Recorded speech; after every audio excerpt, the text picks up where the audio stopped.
Well, ladies and gentlemen, this is a very special night, a very important night, and I think as Tom Horn and I have experienced over the last years, we've been doing radio interviews together and writing both together and apart. We find that the timing that the Lord places us on the radio is usually at a turning point in history. Now, Tom and Chris Putnam has just come out with their new book, Petrus Romanus, The Final Pope is Here. Chapter 17 is posted on Tom's website, RaidersNewsUpdate.com, and I think everyone should absolutely be impressed with the lateness of the hour, because this is stuff that everyone has been teaching for literally over 100 years. Obviously, in modern Christendom, everybody waited for the appointed time. It's the appointed time, and I want Tom to have maximum time tonight.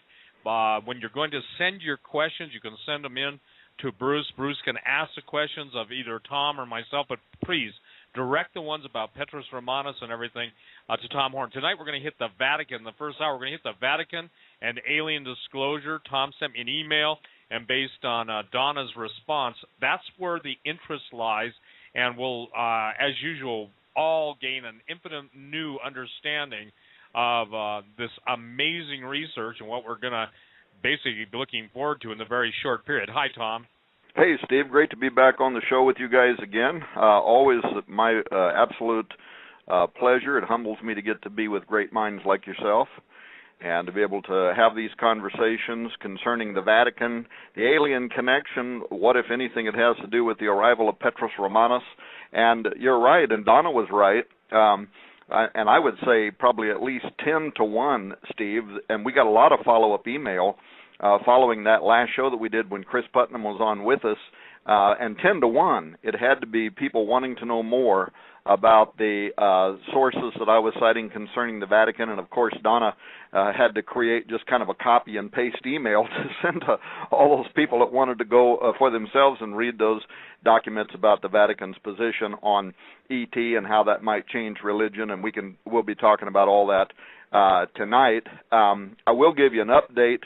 We heard just today that the books Petrus Romanus are shipping today, so we're hoping by or before the 15th that we will have those in the warehouse, in our local warehouse here in Missouri, as well as the 2 warehouses for the distributor. And this book has already broke all sales records, all previous sales records for our distributor on pre-sales of a book have been broken by this book, Petrus Romanus. And so that illustrates the interest around the world that people have right now, the questions they have, Steve, for the kind of issues that you are brave enough to tackle. The people are there that have the questions, want to know what's going on in the world. Well, again, Tom, I think this is very telling and truly compelling that years ago, even discussion of aliens would have been relegated and delegated to the realm of deliverance and the rites of exorcism. Now it seems like what is absolutely mind-boggling in the years that you and I have been doing talk radio together, me interviewing you, the thing that's fascinating is the acceleration. Now, you know me, I like to go to the bottom line. Let's start out with the alien disclosure and how that's going to affect mainstream Catholics, because it's already a given that the Vatican has its own intelligence. They have their own telescopes. They know what's going on. They have been briefed. They're clued in. But how will they sell it, Tom Horn, to the faithful who, as I said, would basically consider this stuff of the devil? And, I want to address later, too, Tom, with you the fact that this good alien, bad alien thing, this is all playing out according to the Luciferians' plan for the ultimate deception. So can we get to that?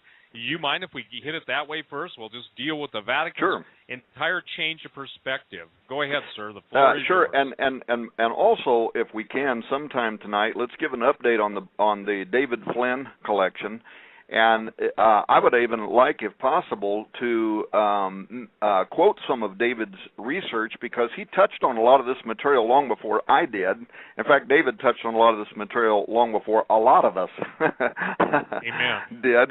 And I'd like to be able to honor him by making that point. Well, first of all, let me start out by talking about what's in the headlines this week. You probably have saw one of the headlines was Countdown to Discovery of Alien Life, Tens of Billions of Rocky Planets in Milky Way Habitable Zones. That was from the European Space Agency.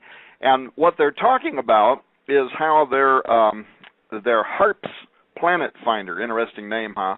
But their HARPS Planet Finder has proven to them within their own science that they're rocky planets, Earth-like planets, and planets that are not much bigger than Earth and that could host life are way more common in the habitable zones around faint red stars than what we ever believed before. In fact, the international team there in Europe estimates that there are tens of billions of planets just in the Milky Way galaxy, and probably hundreds, or at least 100, just inside the sun's immediate neighborhood. So now the odds of finding sentient, intelligent extraterrestrials just went into the stratosphere. And so now, of course, the scientific teams, the bodies, what they've got to try to determine is if they should try to send signals to some of these planets to make contact. There's some who believe that's not a very good idea. And if they get any kind of response, then in what ways should they maybe follow up with that? Well, on the heels of the European Space Agency's reports, there is a new article that's at Life Science tonight, Life Science, which I think is owned by Reuters. But in any case, it's posted over there tonight. We're going to post it at Raiders News Update tomorrow morning, and it's a feature article that's called "If We Discover Aliens, What's Our Protocol for Making Contact?" And there's some pretty amazing stuff in this article, in the sense that they're saying, first of all, they're saying it's conceivable now, based on these recent discoveries, that humans could very soon come in contact with aliens, and furthermore, that life may even exist on Mars. It may exist on Europa, a moon of Jupiter. Europa, appears to have an underground ocean. And there is an astronomer from Pennsylvania State University by the name of Jacob Misra, who they quote in that article, and he's saying that there could be sentient life living in the underground ocean on Jupiter. So does this sound like the no-mo to anybody but me? And other possibilities he talks about. He says intelligent extraterrestrial beings may have traveled from a distant star system, and they've taken up residence in our solar system. They might, in fact, he says, be living in underground bases on Mars or the moon. Well, as I'm reading this stuff, knowing this is, this is Reuters, this is Life Science, this is not Weekly World News, right? It makes me go back to something I was thinking about earlier this year, and that is, what is the real purpose of Curiosity, the rover that houses the Mars Science Laboratory, that's halfway to Mars right now? In fact, Curiosity, I guess this last Sunday, April the 1st, reached a milestone in that it passed the halfway point. It's traveling at something like 10,000 miles an hour to the red planet. But it's going to spend 2 years analyzing Mars around its landing site, blah, blah, blah. Well, that's what we're being told. But then you get these people that are academics, and some of them are members of NASA's astrobiology team, and they come out with statements like that there could be sentient life already on Mars living in underground cabins. I mean, is this guy just a fruitcake? And if so, why is he, the spokesman for Life Science and Reuters News? Well, it's very interesting times that we're living in. And what does this have to do with Petrus Romanus? What does this have to do with the Vatican? I'll tell you something that I haven't talked about this on radio anywhere, Steve. But this, from the beginning, this has been one of the creepiest ideas surrounding the arrival of Petrus Romanus, the false prophet, and any possible connection to the alien agenda. And this came to me when we were doing this research. Was there, related to Malachi Martin's vow, that an occult ritual was performed in 1963 at the Vatican and the Target Chapel in South Carolina involving a woman for the purposes of pregnation, or possibly there was a young priest for the express purpose of instilling something within him or those priests that were there, but the whole purpose of it was to enthrone Lucifer over the Vatican, according to this Jesuit priest.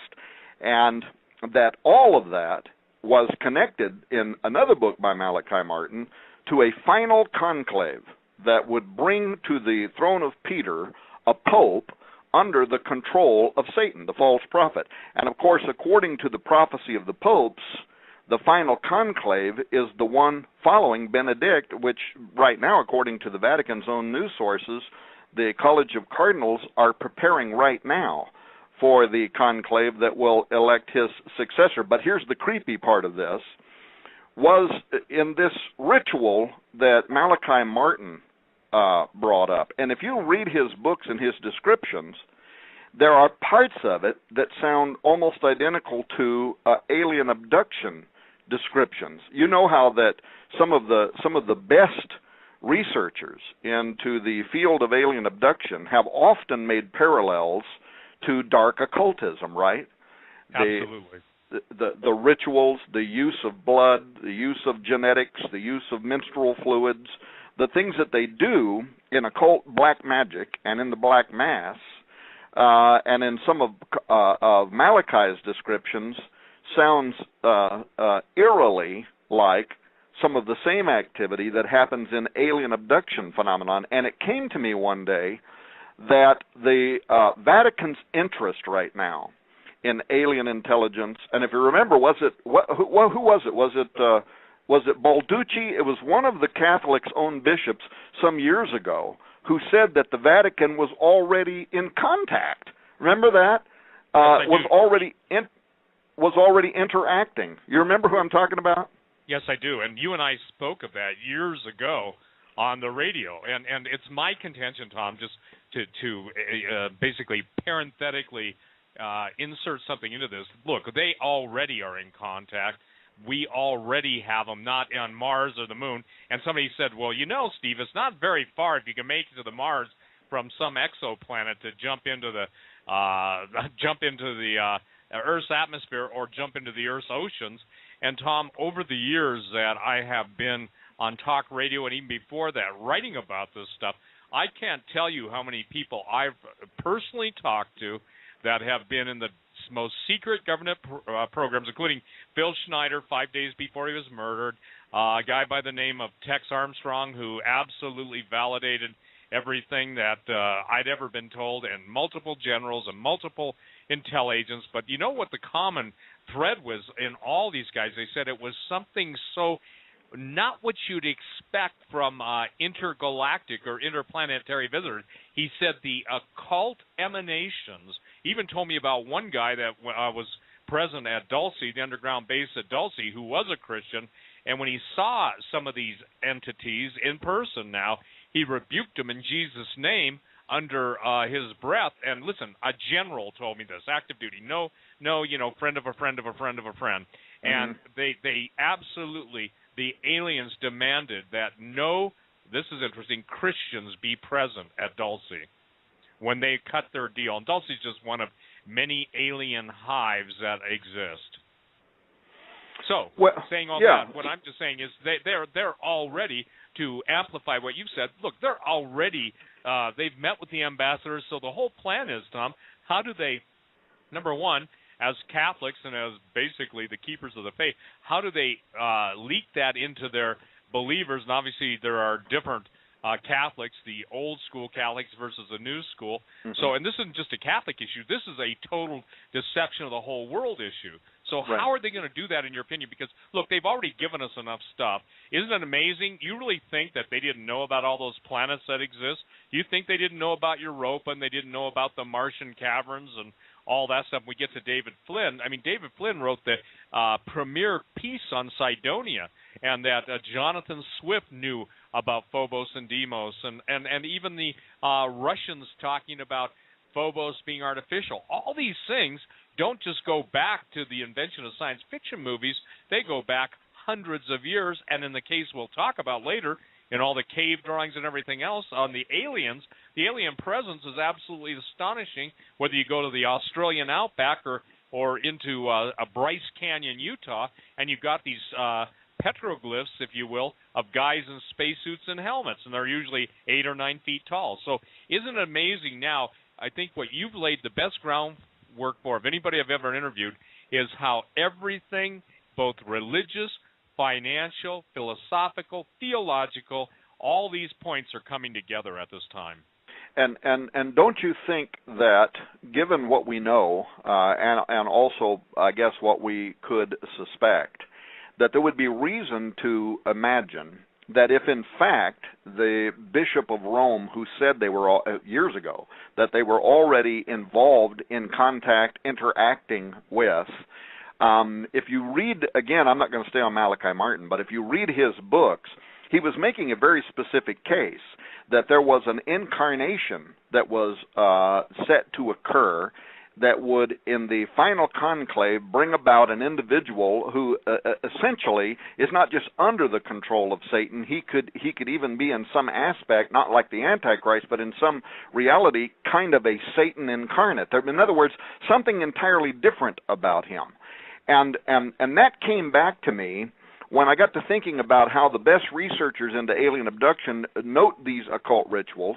And years ago I did research in which I discovered, first of all, that most of the Vatican's astronomers that are mostly interested, including the newest ones, by the way, that are mostly interested in the alien phenomenon, also are certified exorcists. Isn't that a strange formula?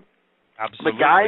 The guys who are most called or intrigued or whatever in dealing with demons happen to also be the very ones that want to be astronomers and make contact with this other intelligence. But in any case, I discovered a long time ago that the ancient records, if you go back, you look at the records of the incubus, the succubus, there was always this collecting of human sperm by these night visitors or fluids from women, and they would, depending on whether it was incubus or succubus, they'd use it to impregnate a female host or to have sex with a male host, and how that all of that ancient language is identical in many ways to the testimonies of those who claim contact, and sounds also very much like what Malachi Martin had said. There's another thing that we won't go into, but it has to do with the medieval stories about the devil's mark, and how, according to the ancient beliefs, the devil would mark his victims for identification, and his marks were, scratches on them from a talon, they believed back then. The little straight scars, odd spots, typically in in their genitive areas, and same thing today. And what we now call alien abduction, we wouldn't call it the devil's mark, but you have the same kind of marks, the same kind of scratches. So something's been going on for a very long time, and it has an interest in creating. It has an interest in building a body or in altering a human body. And then, of course, the question is for what purposes? Now, the Vatican's astronomers, so to get back on the European Space Agency and the Vatican, they're really excited about these developments, or at least now they can admit their excitement. And I don't know if you know who Daniel Sheehan is. He's a graduate of Harvard Law School. He's a professor of world politics or something at the University of California. But in the 1970s, he's a Jesuit, I think, and he was the general counsel to the United States Jesuit Office of Social Ministry in Washington, D.C. But what's important about him is that not only is he an intellectual, but he was a special consultant to the United States Congressional Research Office project on extraterrestrial intelligence that had been ordered and set up by President Jimmy Carter. I don't know if you recall that, but he was a special consultant to them for the Jesuits. And now, with what the Vatican's been saying, between Jose Funes and all these guys out there talking, he's writing quite a bit, and he's reminding people that it wasn't very long ago, a couple of years ago, when the Vatican actually called together a bunch of academics at the Vatican for consideration of the philosophical and the theological questions posed by the discovery of extraterrestrial life. You remember that? It was, I think, 2009, and the Pontifical Academy of Sciences there in Rome, Italy, they convened this 5-day conference. There was something like 30 world scientists that went there to the summer residence of Pope Benedict XVI's grounds, and they in the Pontifical Astronomical Observatory. I don't remember who all, but it was a conference that was called by the Vatican to ask astronomers and astrobiologists from the United States, France, Britain, Switzerland, Chile, to present to the Vatican's philosophers and theologians, and actually even just a number of the members of the Catholic hierarchy among the College of Cardinals, to have them to present to those members of the Catholic hierarchy what is the mounting evidence of the existence of sentient life on other planets outside of the solar system. Well, now that's what the public understood this meeting was all about. But what Sheehan is saying, and he would know, is that the principal purpose of the conference was to actually indoctrinate, help, adjust, introduce the leaders of the Catholic Church to prepare for the reality of extraterrestrial intelligence, technologically advanced, non-human, sentient civilization that is in the universe that evidently some in the Vatican were aware of, but many others were not. It's protected knowledge, right? You need above security clearance. The Vatican basically introduced what today in the U.S. we call above top secret security clearance. But at the conclusion of that Vatican conference, at the time, the Jesuit director of the Vatican Observatory, Father Jose Gabriel Funes, he convened a press conference, and I remembered it, but I didn't realize the coded language that he was used that has now been brought out by Daniel Sheehan, in which he said publicly, he had a press conference. It was an official press conference at the Vatican, and so whatever he said would be official language. It'd be approved by the Vatican.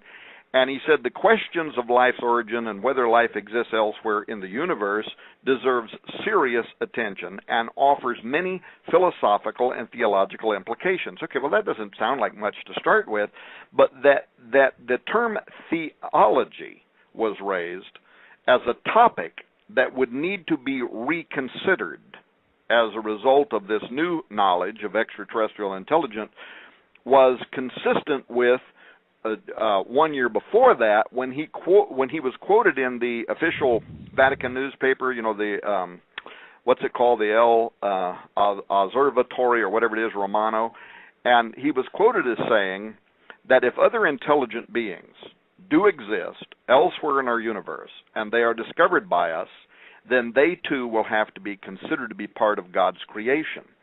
Well, what Sheehan is saying is that on the face of it, that statement doesn't seem like an important event, but what is unbeknown to most of the non-Catholic world, at least, is that Funes' specific choice of words was a precise restatement, exact wording of a key aspect of the official Catholic Church's edict that was issued in 1277 by Bishop Tempier, the Bishop of Paris, in which the Catholic Church officially condemned St. Thomas Aquinas' theological proposition, I think it's proposition number 34, in which Aquinas had publicly asserted that the first cause, meaning God in Catholic theology, cannot possibly have created other worlds. That was officially condemned by the Catholic Church on the specific grounds that it would set limits on God's creative freedom and the idea that God might have other sentient creatures living in other places. Well, the precise words are those that were deliberately used by Father Funes in 2008. In other words, Funes was sending a specific message that the bulk of the world, guys like me, we would never catch what he had just done. But according to Daniel Sheehan, a Harvard Law School professor who's currently a professor of world politics at the University of California, and more specifically was the United States Jesuit of Office Social Ministry Council who worked with President Jimmy Carter on this subject matter. What he's saying is that Funes was sending a specific message that only Catholic scholars would get. Basically, the time is here. The time has arrived. So is he overstating the facts? I don't know. But to announce this new official policy of the Roman Catholic Church acknowledging the likelihood of the existence of extraterrestrial life elsewhere in the universe in 2009 seems really suspicious to me. The fact that the specific year 1277 Catholic edict that condemned the proposition of Thomas Aquinas that there couldn't be other worlds with intelligent life, that was used by church authorities, I don't know. I think he's right. I think there was something there, and now these words are pointing Catholic leadership to the idea that we've made contact with morally. I think it's bigger than that, though, Tom. I truly do. Because in all of my conversations, and I'm talking 2 decades with people in the know, the whole plan is, and this is what the argument has been, will the Antichrist be a possessed human being, or will it be an alien with claims that they created even Jesus? There was, are you familiar with the term the aviary? Yes. Well, you remember their claims is they even have like the equivalent of the DROPA disc, DROPA discs, that would indicate that they have, if you will, their version of a video recording. And so I think it's this: how do they reconcile the God of the Bible and the aliens who are going to claim to be our, if you will, originators? In other words, first cause is, as to a Christian, obviously, and to those of us who believe that God literally spoke the worlds into existence. This was the issue that even Zacharias Sitchin wrestled with. He could never admit that the Anunnaki could be fallen angels or rebellious angels who were created by God with free moral choice, and yet all of his research, a lot of it, not all of it, but a lot of it, was both historically accurate, uniquely, how should I say this, researched, and you could only draw one conclusion. So how is it that, what is your opinion, Tom, based on what you're studying now? We've got obviously the final pope coming on. We've got the false prophet mentioned in the book of Revelation. We've got the Antichrist, the beast. We've got all these different people. But how are they going to swing, 1.2 billion or however many Catholics there are, to embrace this idea that there's no really, the God of the Bible was just a metaphor for our alien benefactors? I think, panspermia is the order of the day. Well, that, and also, of course, the world could be shocked into going along with. Imagine, that you've got suddenly an armada of ships as big as the ones in that movie Independence Day that are hovering over the major cities of the world. People are going to quickly turn to the government and to who they consider to be their religious leaders for advice, and they'll pretty much step into lockstep, I believe. Well, that's the answer. Yeah, that is the answer, in my opinion, and I think that you've brought that up in times past. Now we've seen, you can go on YouTube and you can see all the triangular-shaped aircraft or spacecraft that the Skunk Works has designed. And I want to give you a quote because I think it's so important that people understand this. Lockheed Skunk Works is the U.S. government contractor, big-time defense contractor that's had their secret stuff in the background developing it since Roswell. Reverse engineering alien stuff that's been found all over the world, and I've had special operations guys tell me that the focus and the maximum effort is spent in black projects is acquiring ancient technology and alien technology. So here's a quote. I know you've read this before, but he says, quote, "The former head, Ben Rich of Skunkworks, we already have the means to travel among the stars, but these technologies are locked up in black projects and would take an active God to ever get them out to benefit humanity. Anything you can imagine, we already know how to do." Now, this is the guy that was head of the most top secret, most, if you will, alien when I say alien technology was their forte, reverse engineering it. And interestingly enough, that was he died, I think, at the age of 69, and he died very shortly after coming clean with that. By the way, there's a video on YouTube of that entire speech. So given the fact that you said something critical, Tom, we're going to be shocked into it. YouTube's now showing base ships of horrific size that are basically drawing drawing their energy from the sun. NASA's stopping all of their video footage when anything of, let's say, this extraterrestrial origin shows up. And then we've got the Planet X block up. But all this stuff, here's what I want to say. I want to bring it into what you're talking about. Petrus Romanus, whoever is, and you're going to share that with who you guys think it is, but he's already prepped and knows all this stuff. And if it's so, how should I say this, so time sensitive as you and Chris have put in your book, then I think everybody who's listening to this show worldwide had better get that, because they can actually follow the steps and the thinking then that with every new press release, it's like Tom Horn gets a new key to the mystery. Is that a fair statement? Yeah, I mean, and the keys to the mysteries are coming so quickly now that it's almost impossible to keep up with everything that's happening. I mean, just on the one subject alone of what's going on in Rome right now, what's going on at the Vatican. If you watch Raiders News Update, we've hardly had space on the website to include any news other than what's coming out of Rome. And by the way, that includes tomorrow morning as well. There are two of the Vatican's theologians that have come forth now. They've published two different books. One's called The Pope's War. The other is called Obedience and Freedom. They're both in Italian, but you'll see the English story about those books at Raiders News Update tomorrow. And the headline is from Vatican Insider, so it's one of the most well-respected, thoroughly researched agencies that cover news on Rome. And the name of the article is "When the Church Plots Against Itself." And there's a theologian for the church by the name of Matthew Fox. He's a former Dominican.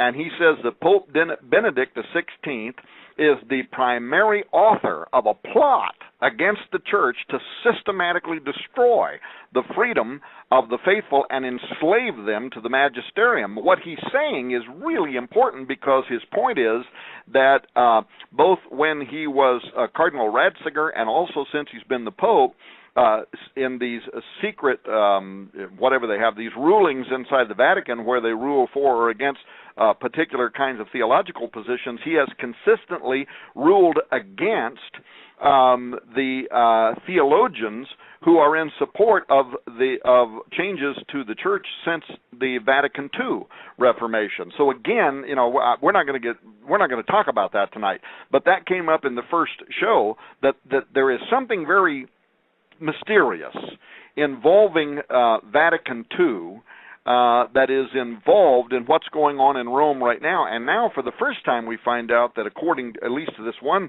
Dominican theologian, that Pope Benedict is right in the middle of ruling against the theologians who are for Vatican II, which means that there is a movement to try to restore some of the pre-Vatican II authoritarianism, and that is very much in line with what many of the Catholic scholars believe is implied by the name Petrus Romanus, Peter the Roman, that he will want to restore the original Roman authorities of the Catholic Church, which means the Catholic Church will be the universal church under the empire of Antichrist, and you're part of it or you're probably dead. So that's the implication from it. There's a second priest right now, and his is the one that's called Obedience and Freedom. Anyway, you can read all about it tomorrow.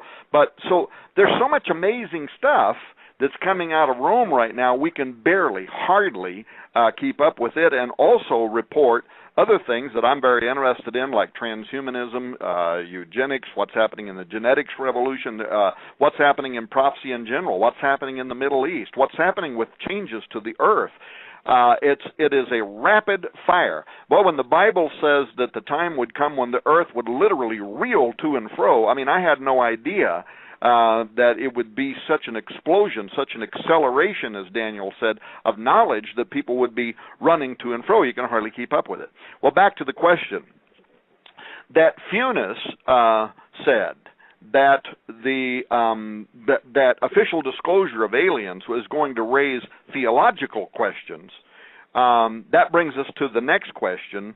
and that in what way will the Vatican, according to Funes and others, in what way will they suggest that our religious beliefs are going to have to be moderated, and evidently fairly soon, based on the disclosure or the revealing of alien intelligence? And there was something I did, and I invited you to be part of it a couple of years ago, Stephen. I don't remember why, but you couldn't be. But if you recall, in January of 2010, the Royal Society, the National Academy of Sciences out of the United Kingdom, they hosted representatives from NASA, the European Space Agency, the United Nations, the Office of Space Affairs from the United Nations. Anyway, it was their 350th anniversary celebration. And what they chose on their 350th anniversary to discuss was the detection of extraterrestrial life and the consequences for science and society. And if you recall, at the time, Lord Martin Rees, who is the president of the Royal Society, but he's also the astronomer royal, he's the one that whispers all the esoteric information into the Queen's ear, he announced that aliens could be staring us in the face in a form that humans are completely unable to recognize. Now, talk about how you could write a book. What was he talking about? And what we did at the time was, we wound up with 20 hours of interviews, and we interviewed everybody from Jesse Marcel to the original investigators of the Roswell event, to theologians, to Chuck Missler, and like I said, I invited you, and I don't recall what it was, but I think you were visiting with your daughter maybe or something in California or something. But in any case, what does he mean? They're staring us in the face in a form that humans are unable to recognize. Now, I asked that question, by the way, of James Hughes, who was the World Transhumanist Association leader. He's now the leader of the IEET, which is the #1 think tank online for the transhumanist community, what he thought it meant. And, he went into all kinds of stuff about, there could be microbial intelligence that we think is dirt, and it's monitoring us. So he went into stuff like that. But what came back to my mind is, what if they're already here? They're already walking among us, and the reason we wouldn't recognize them is because they look exactly like us. Now, that's very strange.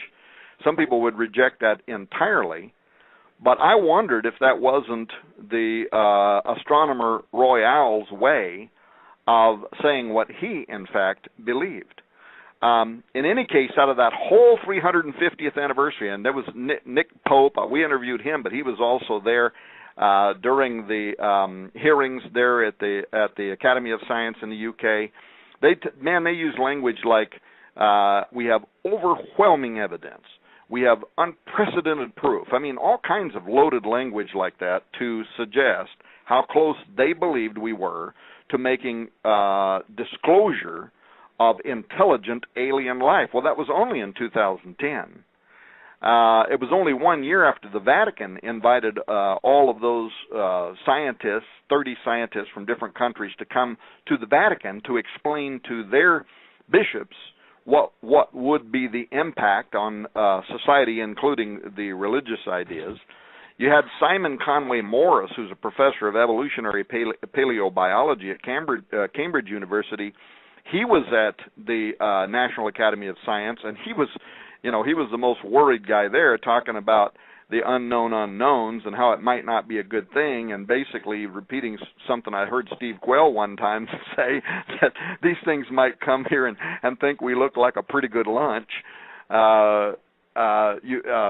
Stephen Hawking. So anyway, everybody was there, but it also included spokespeople for the Vatican, and once again, Father Jose Gabriel Funes, and he gives this long interview with the Osservatore Romano newspaper, where he's weighing in on the question, are we alone in the universe? And he stated at the time that we are at a time now where there is a certain possibility, in fact, the chances are more likely than not of intelligent life in the cosmos, and that nation, you remember when he said that notion would not contradict our faith. Yes. Again, what does he mean by that? Because definitely there are some people on the earth that the notion of intelligent life that is morally closer to God, morally superior to us, in the sense that they're not fallen and we are, that would definitely tinker with somebody's faith. There's a lot of people on the earth that are Christians, and it absolutely would contradict their faith. So what's he talking about? There is a kind of new faith that is coming, and it responds to the question of whether extraterrestrials would need to be redeemed or whether we would need to be evangelized by them. And that is becoming the common thread amidst much of the new theological discourse that is coming out of the highest levels of the authorities there in Rome that do work at the observatories and speak to the issue of astrobiology. Funes himself said, his explanation was, God was made man in Jesus to save us. But other intelligent beings may exist, and it's never been said that they would need redemption. In fact, they're in full friendship with their Creator. And by full friendship, he was again repeating how in the Vatican, the theologians now are accepting the possibility that an extraterrestrial species, I want to say exists, they put the word may exist on it, but that it is morally superior to man, closer to God than we are, and that as a consequence, they're coming. And when they come, they're going to evangelize us. In other words, they're going to better instruct us in our faith, and that's the reason why, going back over all these years, you keep hearing that redundant statement from guys like Funes and others from the Vatican who are saying, when disclosure is made, theology is going to have to be reconsidered. I don't know if I ever sent it to you, but 3 or 4, maybe it's been longer than that. I guess it's been maybe 8 or 9 years ago. Time is getting past me now in my old age. But Guy Consolmagno, he wrote his Brother Astronomer, Adventures of a Vatican Scientist, and I think I sent it to you. Yeah, and we've talked about that over the years. You know, we really addressed that because Cosmologno basically told everybody what was going on, in my opinion. Well, and then on the last show, and this was what we got so much email on, is the paper that was written this last year by the Interdisciplinary what was published actually in the Interdisciplinary Encyclopedia of Religion and Science, but it was written by Father Giuseppe Tanzella-Nitti, and he's a member of the Pontifical University in Rome, so he's a member of the Vatican's deepest theological discoursers. And he explains in that article how mankind is going to be evangelized during contact with spiritual aliens, and every believer in God needs to prepare for it, he argues, because we are going to greet extraterrestrial civilization evidently pretty soon. We're going to admit they're extraordinarily advanced beyond us, more intelligent, more moral, whatever. And according to him, contact with these non-extraterrestrial intelligences are going to change our understanding between the relationship that we have with God and the whole idea of the gospel and Christianity and creation, and that when they arrive, it is not going to immediately oblige Christians to have to renounce their faith in God, but that very soon the renunciation will come because they're going to present religious content. Now, what does that mean again? You said a moment ago they've got their own Dropa stone.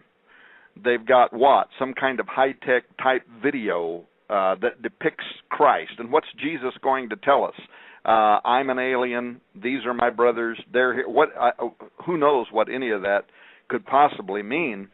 But what Tanzella-Nitti says is that once the trustworthiness of the information is verified, what does that mean? How could we verify the trustworthiness of information that is brought to us from an extraterrestrial intelligence? Why in the world is a guy who is part of the Pontifical University in Rome talking about this, and why is it being published in the Interdisciplinary Encyclopedia of Religion and Science? We're talking here, folks, about peer-reviewed information, as it were. So these are not Johnny-come-latelys. What in the world is it that they're trying to say? What is it that they're trying to prepare mankind for?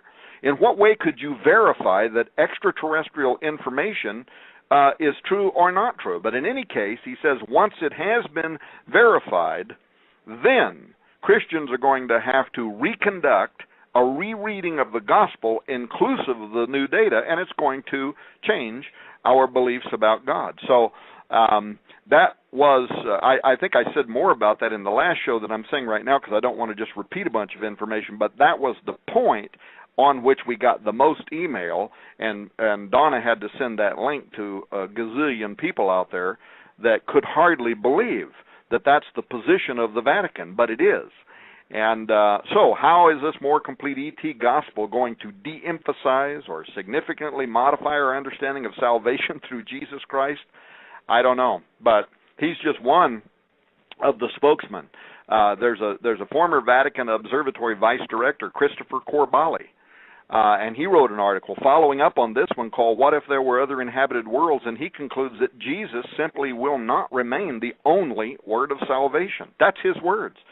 He says that we're going to try. We'll explore the alien. We'll let it be whatever it is without rushing into classification categories. We're not going to be mean to it. So this would very much fall into, I guess, Obama strategy.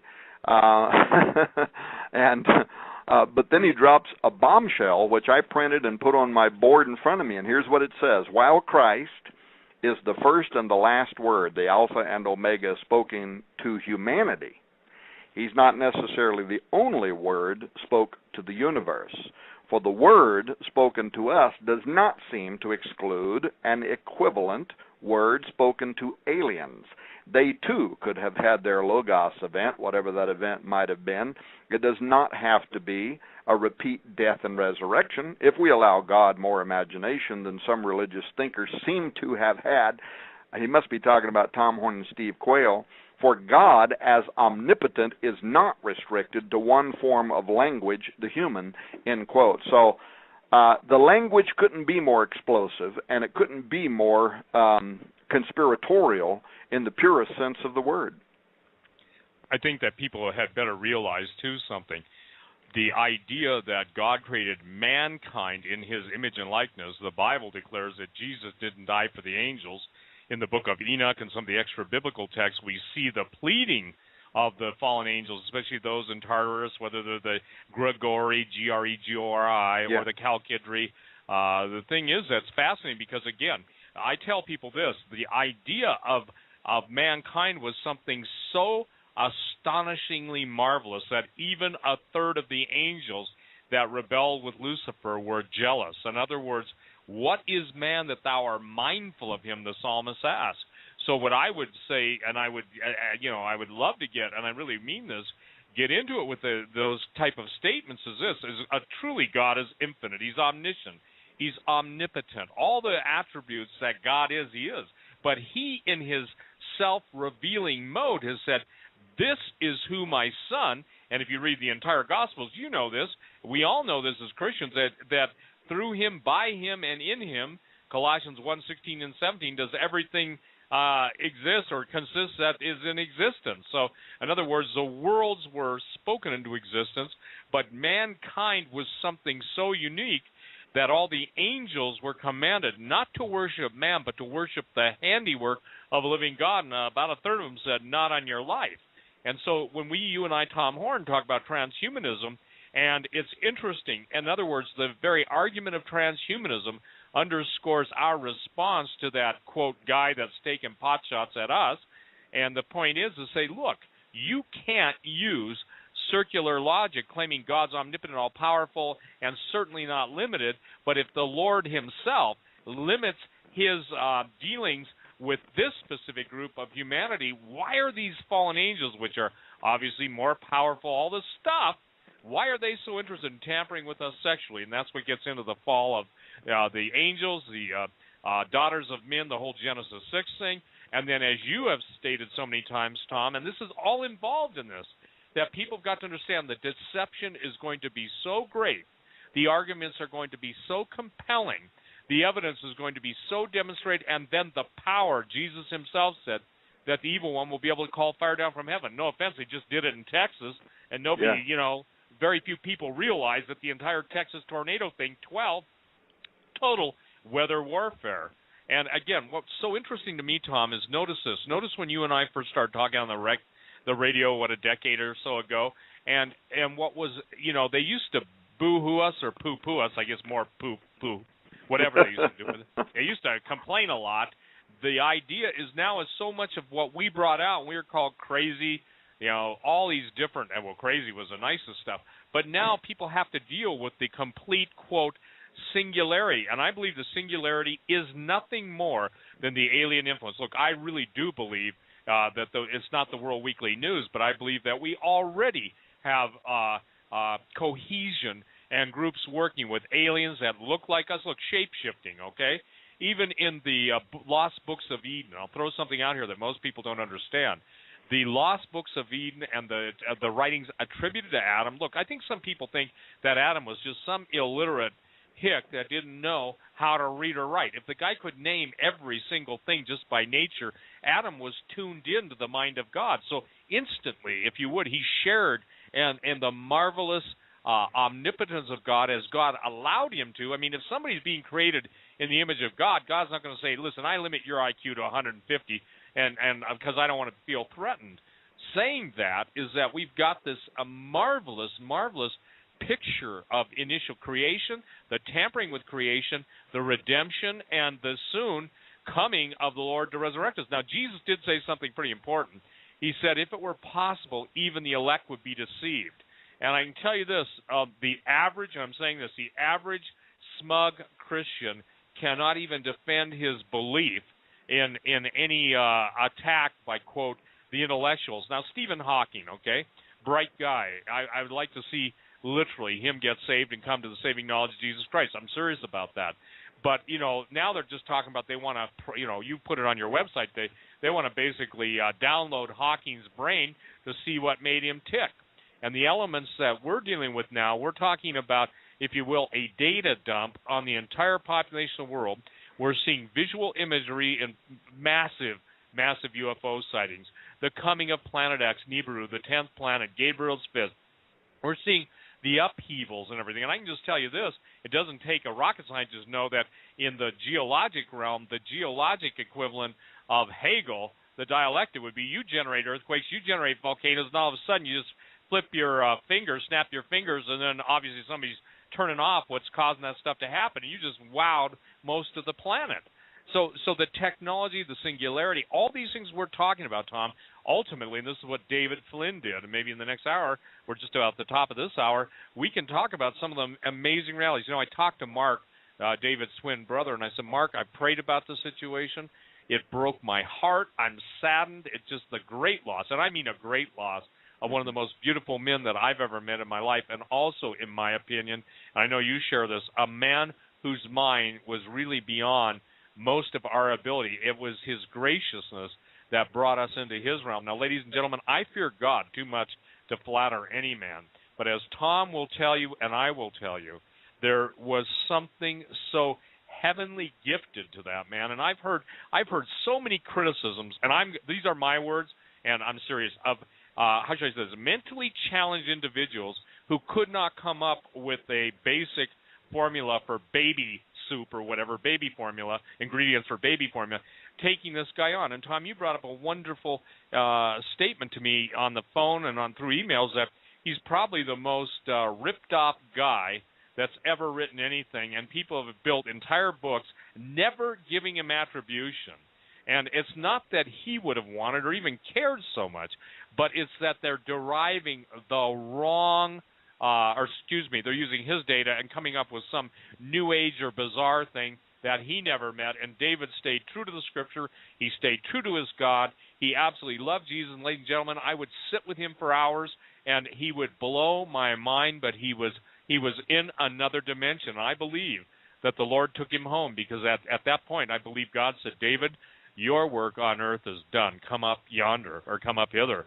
And I'm not saying that to rationalize, what is the hard thing about losing a loved one. I'm just telling you, ladies and gentlemen, he was a gift to the church. Newton was considered the father of modern science. There has been nobody like him yet.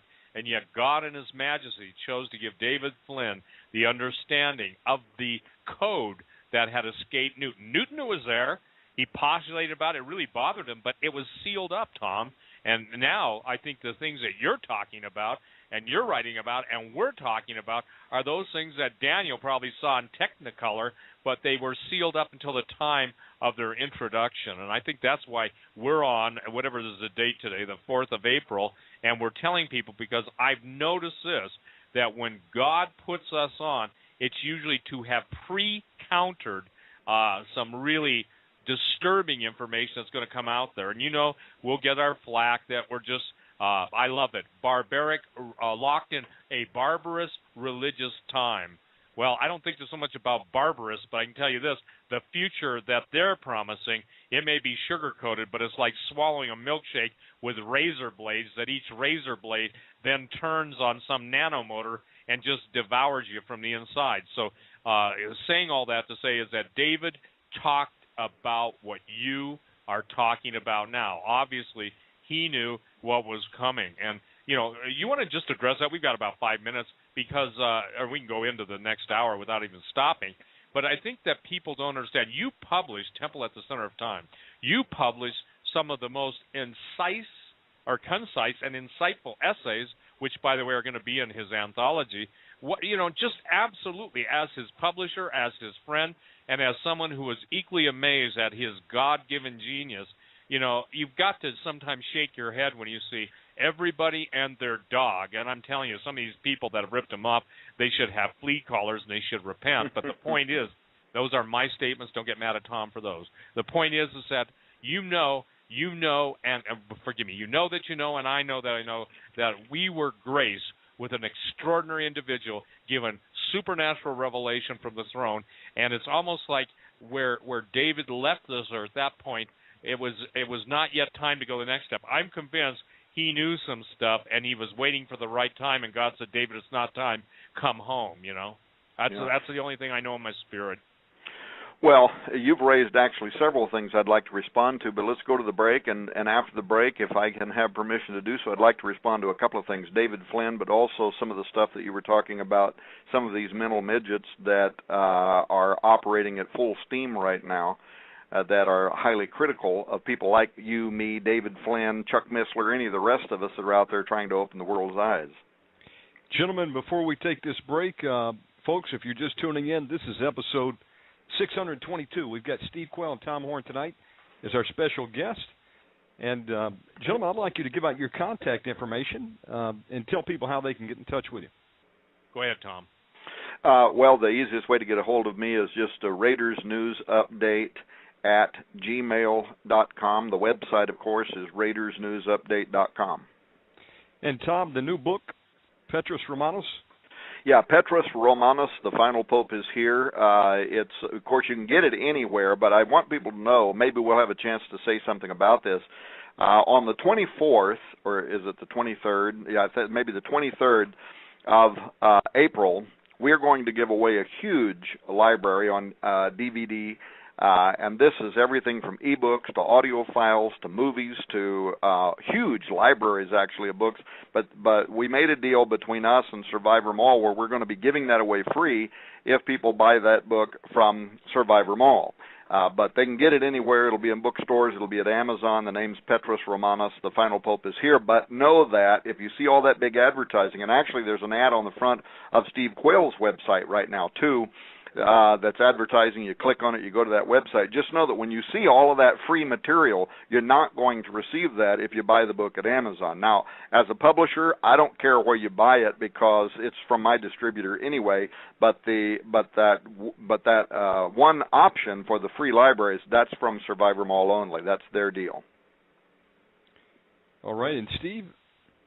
Well, I think, first of all, everyone should take advantage of this because when you buy from Survival Mall, I don't think that you could go out, the average person cannot go out and do what Tom has done, or even I've done, in the time we've been at it. Look, Tom's been at this a long time. I've been at it. But when you go and order Petrus Romanus from Survivor Mall, you're going to get the audio, video files, and dozens of PDF books. And the point is, I'm telling you, this is a work. How do I say this? It's precept upon precept. We're trying to provide everyone a foundation to understand the eternal ramifications of even seemingly harmless news articles, or something says, that's just all that crazy stuff about the Vatican, or all that's crazy Tom Horn and Steve Quayle about giants. The bottom line is we're sharing with you the fruit of our labor and investigations, because most of you simply cannot do it.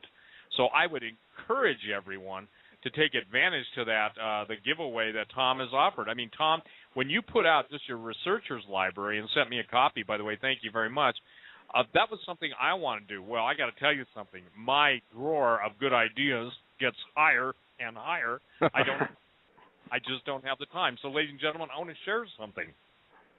What Tom has done is given you so much foundation that then the scriptures, as you read them, and as God puts his time keys into everything, it's like a combination to a safe. You got to go a little left, a little right, a little left, and finally turn to the right and flip the lever to open it. Most of the safes. The idea is that you have to understand to apply yourself, because and here's the thing: if everyone listening to this show would become more studious and student-like, instead of sitting and I know, Bruce, you have a chat room, and I'm not a fan of those, but you got them, and that's okay. But the point is, asking and I say this to those asking who has no clue, no understanding, no depth, no history, and no walk or any type of reference point to even discuss this, what he thinks, and somebody says, I think Horn is crazy and Quayle's crazier, well, thank you very much, but that's about as dumb a ad hominem attack as you can get. What we're trying to say is this: apathy, indifference, and just a general I don't care attitude, those are going to kill you. But if you'll just make the effort, and I think that this is such an amazing book, amazing offer. Look, it's critical, it's pertinent, it's time. It doesn't get any plainer than that. Now, saying that, I want everyone to understand something, that Angel Wars plays into this, because the book Angel Wars that I think is just the best presentation of all of the spiritual deception out there. The first part of it, the first half of it, is basically antiquity, myth, legends. The second half is transhumanism, singularity. The whole idea, the simple idea is this: is Satan is promising humanity a judgment-free future, eternal life, eternal pleasure. When your body gets old, you just basically download your subconscious, and then even be going on that, you can share someone else's wonderful sexual experiences for a price. Tom, I remember talking about sex bots over 15 years ago on talk radio. People thought I was crazy. You just posted on Raiders the other day that now they've got artificial skin that can bleed and heal itself. Well, ladies and gentlemen, we're in the termination, and where the Terminator wasn't just a movie, and you and I both, Tom, have said over and over and over that the movies are preconditioning you for acceptance, or they initially try and say, oh, that's just that crazy science fiction stuff. Well, when you find out that the Gene Roddenberry of Star Trek fame was an active CIA agent, you find out how many scripts don't come out of the writer's mind before they come through Langley. And then I just quoted to you Ben Rich's statement. Anything you can imagine they've already done. The idea is this, is that you, in their minds, the elite minds, is you're too dumb to live. And that's the alien idea, too. The egalitarian elitism of an intergalactic, I guess you'd say, predatory pervert that has to come to Earth and seduce Earth women to get their ovum, or to, basically rape men to get their sperm. I think the bottom line is this is not something that's just new to the science fiction genre. This is something that's been around for literally thousands and thousands of years, and then we can't talk about it tonight, but we're dealing with things that the Vatican Library and the secrets of the Vatican, trust me, if you see a National Geographic Secrets of the Vatican, you're not seeing the secrets. It's just like the Smithsonian trying to pass off every giant bone that's ever been found of a giant fallen angel human hybrid as being some dinosaur bone, or when they can't pull that one off, they have to come up with Gigantopithecus, the great ape, but then they can't explain, the little people they're just finding in Indonesia and other parts of the world. Well, the idea of this is this. You are being fed selective garbage, I'll use a nice term. You're given regurgitated vomit. You have the choice of hot, medium, and cold vomit, but nevertheless it's vomit in the mainstream. And what we're trying to do tonight is give you the meat. So the book Angel Wars is available only from my site, stevequayle.com, and you can go online and order it. And Weather Wars, which I wrote, Tom, I think I wrote that close to 10 years ago. Most didn't even believe in Weather Wars, and yet we see it. Dutch Sense and others are talking about this. So what we're doing tonight is we're giving the people a cornucopia of truth and tying it back into Petrus Romanus. The final pope is here. Now, let me make it easy for everybody. If the final pope is here, that means we are in the final countdown, not the end of the world, but the end of the age, which Jesus warned us about. And I find it interesting that the aliens will have to attack the person and the claims of Jesus Christ, and if they can't attack him, then they're going to have to claim they created him. Gentlemen, with that, let's take about a 7-minute break, and then we're going to come back with part 2 tonight with Tom Horn and Steve Quayle. We'll be back after these messages. Hey, well, Tom, I think that if we could just take a few minutes and let's talk about our David Flynn anthology and just some of the stuff that you've watched, because, again, as his publisher, I don't think a more timely and important book was ever written than Temple at the Center of Time. And the thing is that you, of all people, have seen more stuff of David's probably ripped off than anybody else. And, I don't have a problem with, I put 900 footnotes or so in my book Angel Wars because I don't have the wherewithal to claim originality, all this stuff. But it's really a travesty and a tragedy that this kind of stuff happens. So just take it for a few minutes. First of all, let's go ahead and tell the people how close we are to having his anthology ready, for people to read, and also just kind of your thoughts on it as you have been acting kind of as editor-in-chief. Steve, if I can, let me preface that first by saying something else, because when I start talking about David, we can take that and lead back into this whole conversation about the UFO and alien agenda, the Vatican agenda. But before we went to the break, you mentioned a couple of extra biblical books, including the Book of Enoch, and scholarly research related to it. And I want to say something that's it's actually been in my craw for a few days. Is this okay? Absolutely. It's my position, it's your position, and this is the final time I'm ever going to say this, that the Bible, as we hold it today, and by the way, I still preach from an old King James version of the Bible, is the inerrant word of God, and there is no other. That's an evangelical position that affirms that God in his wisdom preserves sacred scripture, unlike all of the books or collections of works in the world, and that it is free of doctrinal error, due to having been given by inspiration of God, is profitable for doctrine, for reproof, for correction, for instruction in righteousness, that the man of God may be perfect, thoroughly furnished unto all good works, says 2 Timothy 3:16 and 17.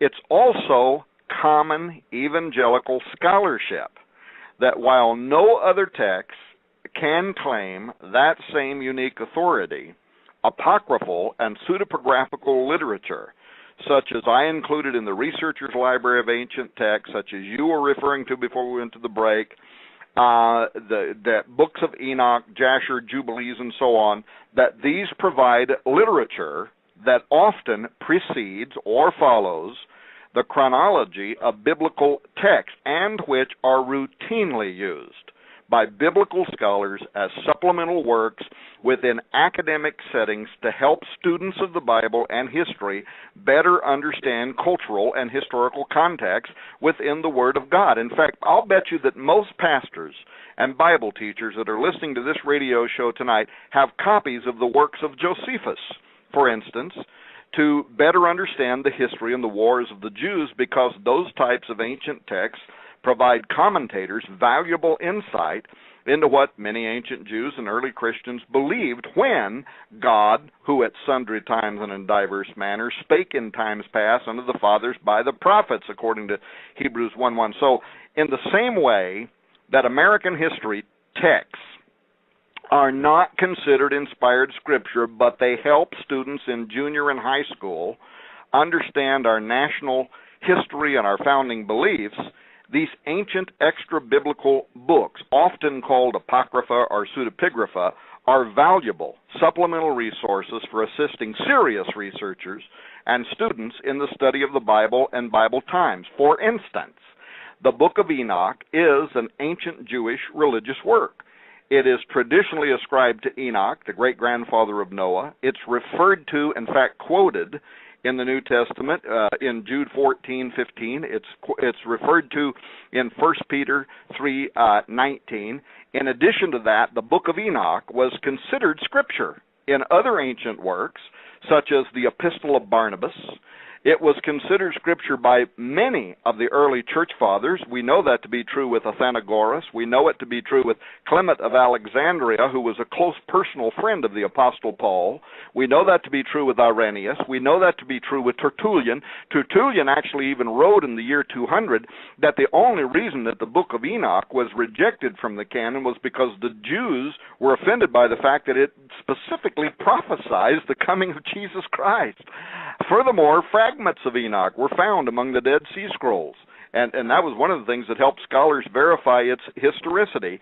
And the bottom line is, for 700 years following the crucifixion of Jesus Christ, the Book of Enoch and other books like it were highly respected. They were kept in churches, they were read in churches, and in many cases they were part of the canon. But in any case, no matter how many times we clarify that point, there is this narrow segment of churchianity today, and I'm not saying this for their benefit. I'm saying it for the benefit of those people out there who haven't made up their mind yet, and they're confused by these people.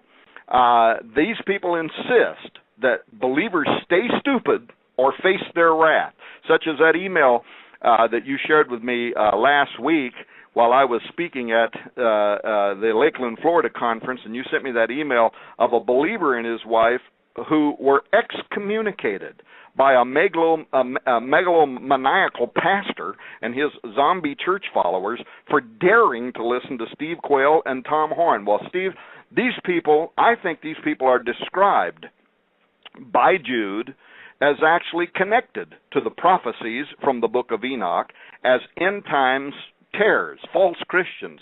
Jude portrays them this way. He calls them clouds without water, carried about of winds, trees whose fruit withereth, without fruit, twice dead, plucked up by the roots, grumblers, malcontents, following their own sinful desires, who boast about themselves and flatter others to try to raise their own profile because they don't have the Spirit of Christ within them, so they latch on to Steve Quayle's audience or Tom Horton's audience, or they try to get us to get engaged in some kind of a debate so that they can raise their own profile.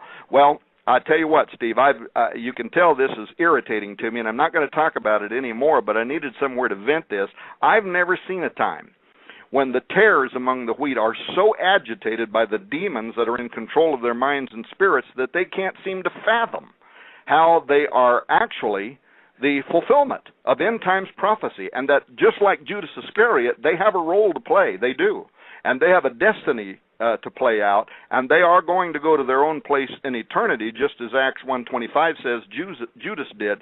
But what mostly seems to be enraging these poor simpletons is how they, like the Pharisees did with Jesus, can't control free, evangelical, anointed spokespersons like yourself, Gary Stearman, Chuck Missler, and others who are warning of the wrath that is to come, and they're telling people to prepare now, or at least to open their eyes to the conditions of the world. And I'll say one final thing, and then I'll get off this, because you can tell it's going to irritate me. Satan was once described as the Lord of the Flies. And just like flies, this waterless cloud society is out there buzzing louder than ever now, hoping that we'll become so preoccupied by swatting at them while they fly around our heads on the internet that we'll be unable to concentrate on the bigger, more serious issues facing mankind and the church today. But I, for one, have instructed my staff to blacklist every person that contacts us that way. Every person that emails us that way now goes into a spam filter, and they could send us 1,000 emails and we'll never even know they tried to contact us, because I refuse for myself or Raiders News Update to give another second of any of our time to those kind of people. And, by the way, that's going to do nothing but infuriate them, and the flies are going to buzz even louder. And they are going to keep attacking us, by the way, for opening the church's eyes to what's happening now and what lies ahead, because this is our course in life, Steve. It's our calling until the Lord come, and just like Jesus said of such people, which of the prophets have not your fathers persecuted and slain? If they could, they would us too, but they're not going to until God's done with us, and once He's done with us, we're going to go sit up there with David Flynn and talk about how this is all unfolding on the earth, right? Amen. And, I was thinking about David and that, and I actually wrote that in my preface to Sidonia. Tom wrote a preface to Temple at the Center of Time. Just tell what's in the anthology, because Mark, David's twin brother, and ladies and gentlemen, I know him. I've spent time with him. Mark is an equally gifted man and equally humble, but let me just tell you something.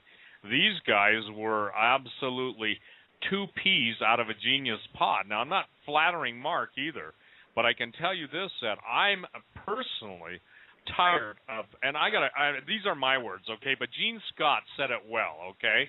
He said he is amazed. You remember when Gene Scott used to talk about pissants, okay? Now, pissant is an actual thing, okay? And he used to have a theme song.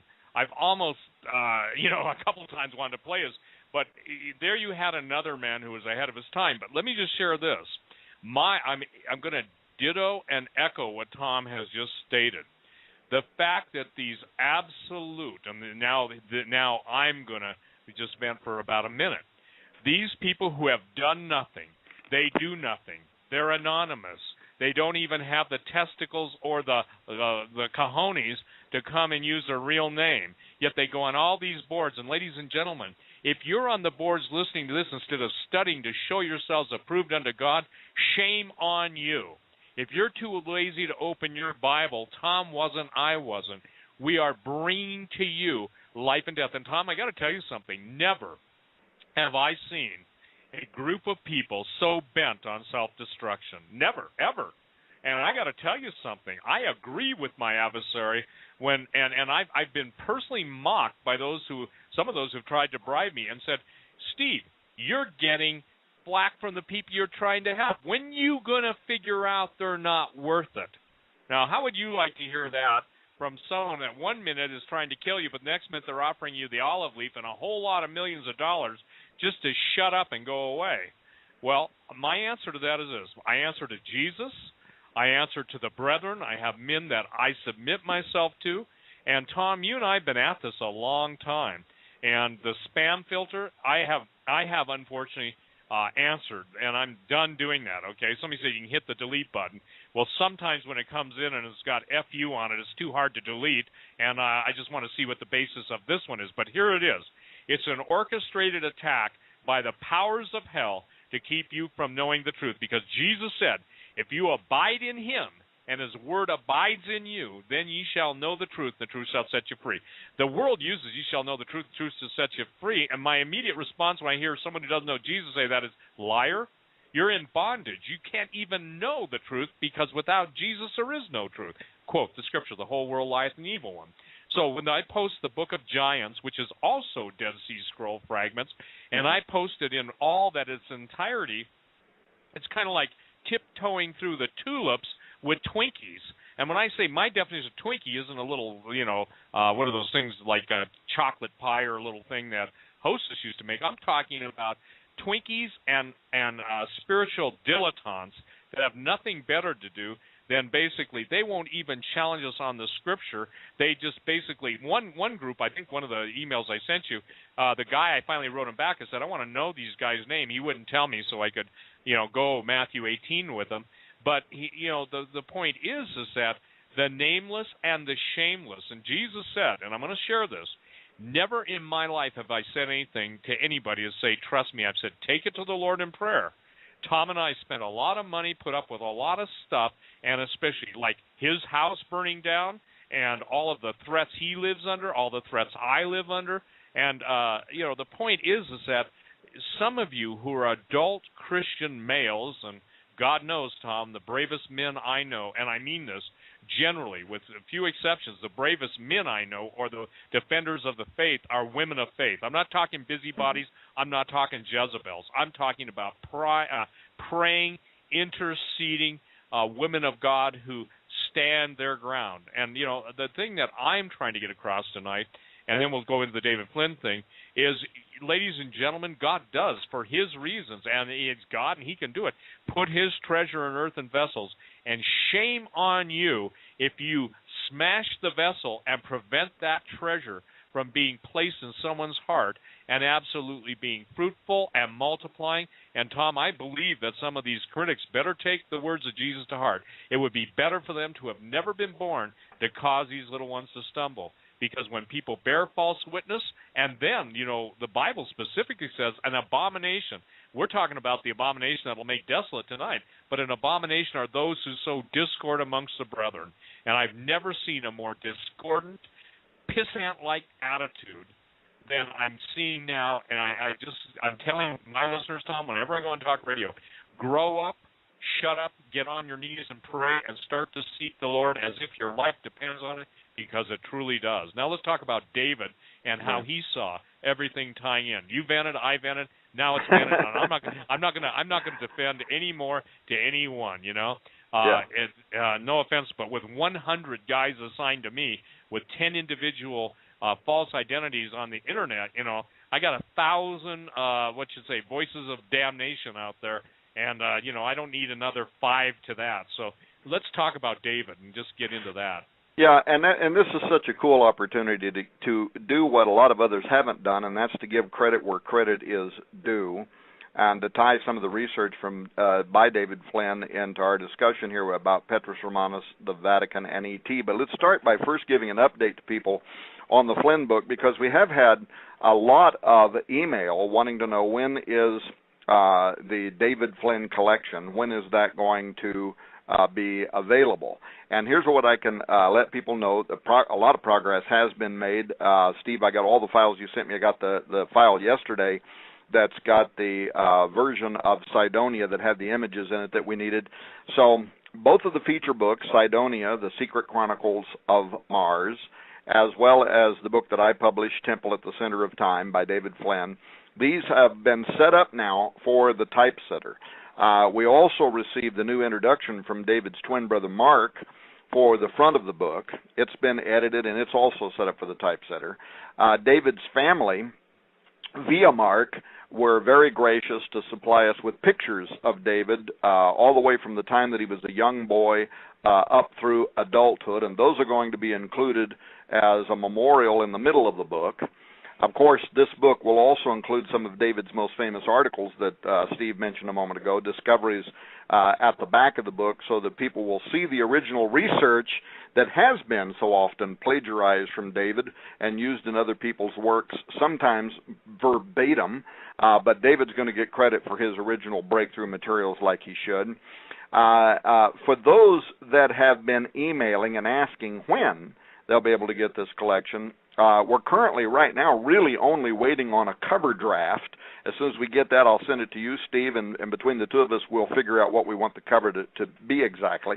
And then I got those images from you yesterday. That was another big question. So the David Flynn collection really is very close now to going to the typesetter, and once that happens, we're really only probably around 6 weeks from having books in print. So that could mean that we'll have this large volume. It's going to be a big book. If you've seen Stephen Quayle's books, like the Giants book, it's going to be a big book like that because it's 2 complete volumes, his 2 most well-known and published books, and then also articles and pictures.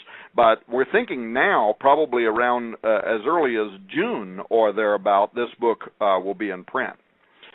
So now, secondly, if you haven't read David's books, there is a reason used ones are considered a bargain at $75 a piece on Cydonia. In fact, Nita or somebody was telling me the other day they saw one for something like $500 or $600 was on eBay. But there's a reason, because David was, as Steve so eloquently said earlier, he was one of a kind. He was an original. And I don't know his brother Mark in the same way, but from what I understand from you, Steve, he's very much in that same vein. He's a genius. And the deal is true. I often said of David Flynn, he almost reminded me of a savant in the sense that he saw the world in a way that nobody else does. And he never ceased to amaze me with how he would see the world, and he would see measurements and distance and things like that, poor old spud picker like me, I couldn't see it at all. But I am a publisher, and I can speak directly to his book, Temple at the Center of Time. I should, of course, qualify that I could never fill David Flynn's shoes in describing it. Those of us like me, I think Dr. Heiser said this once before, certainly Steve has said it many times, others have recognized for some time that David was a man unlike any other, and that's the truth. So none of us are going to try to fill his shoes, but having said that, it was about 4 years ago when David contacted me, and he said, "Hey, Tom, I think I may have found something unusual." And what had happened was, by accident, David, well, first of all, he made one discovery, followed by more, and then more.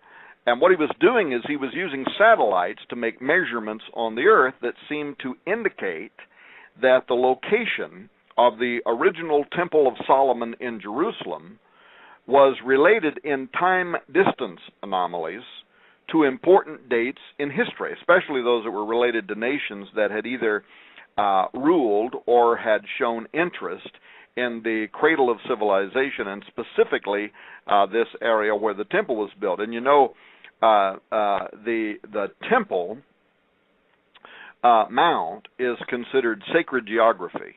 It's the most holy site by many of the world's oldest religions, including the Jews, Muslims, and others. And there's good reasons around that.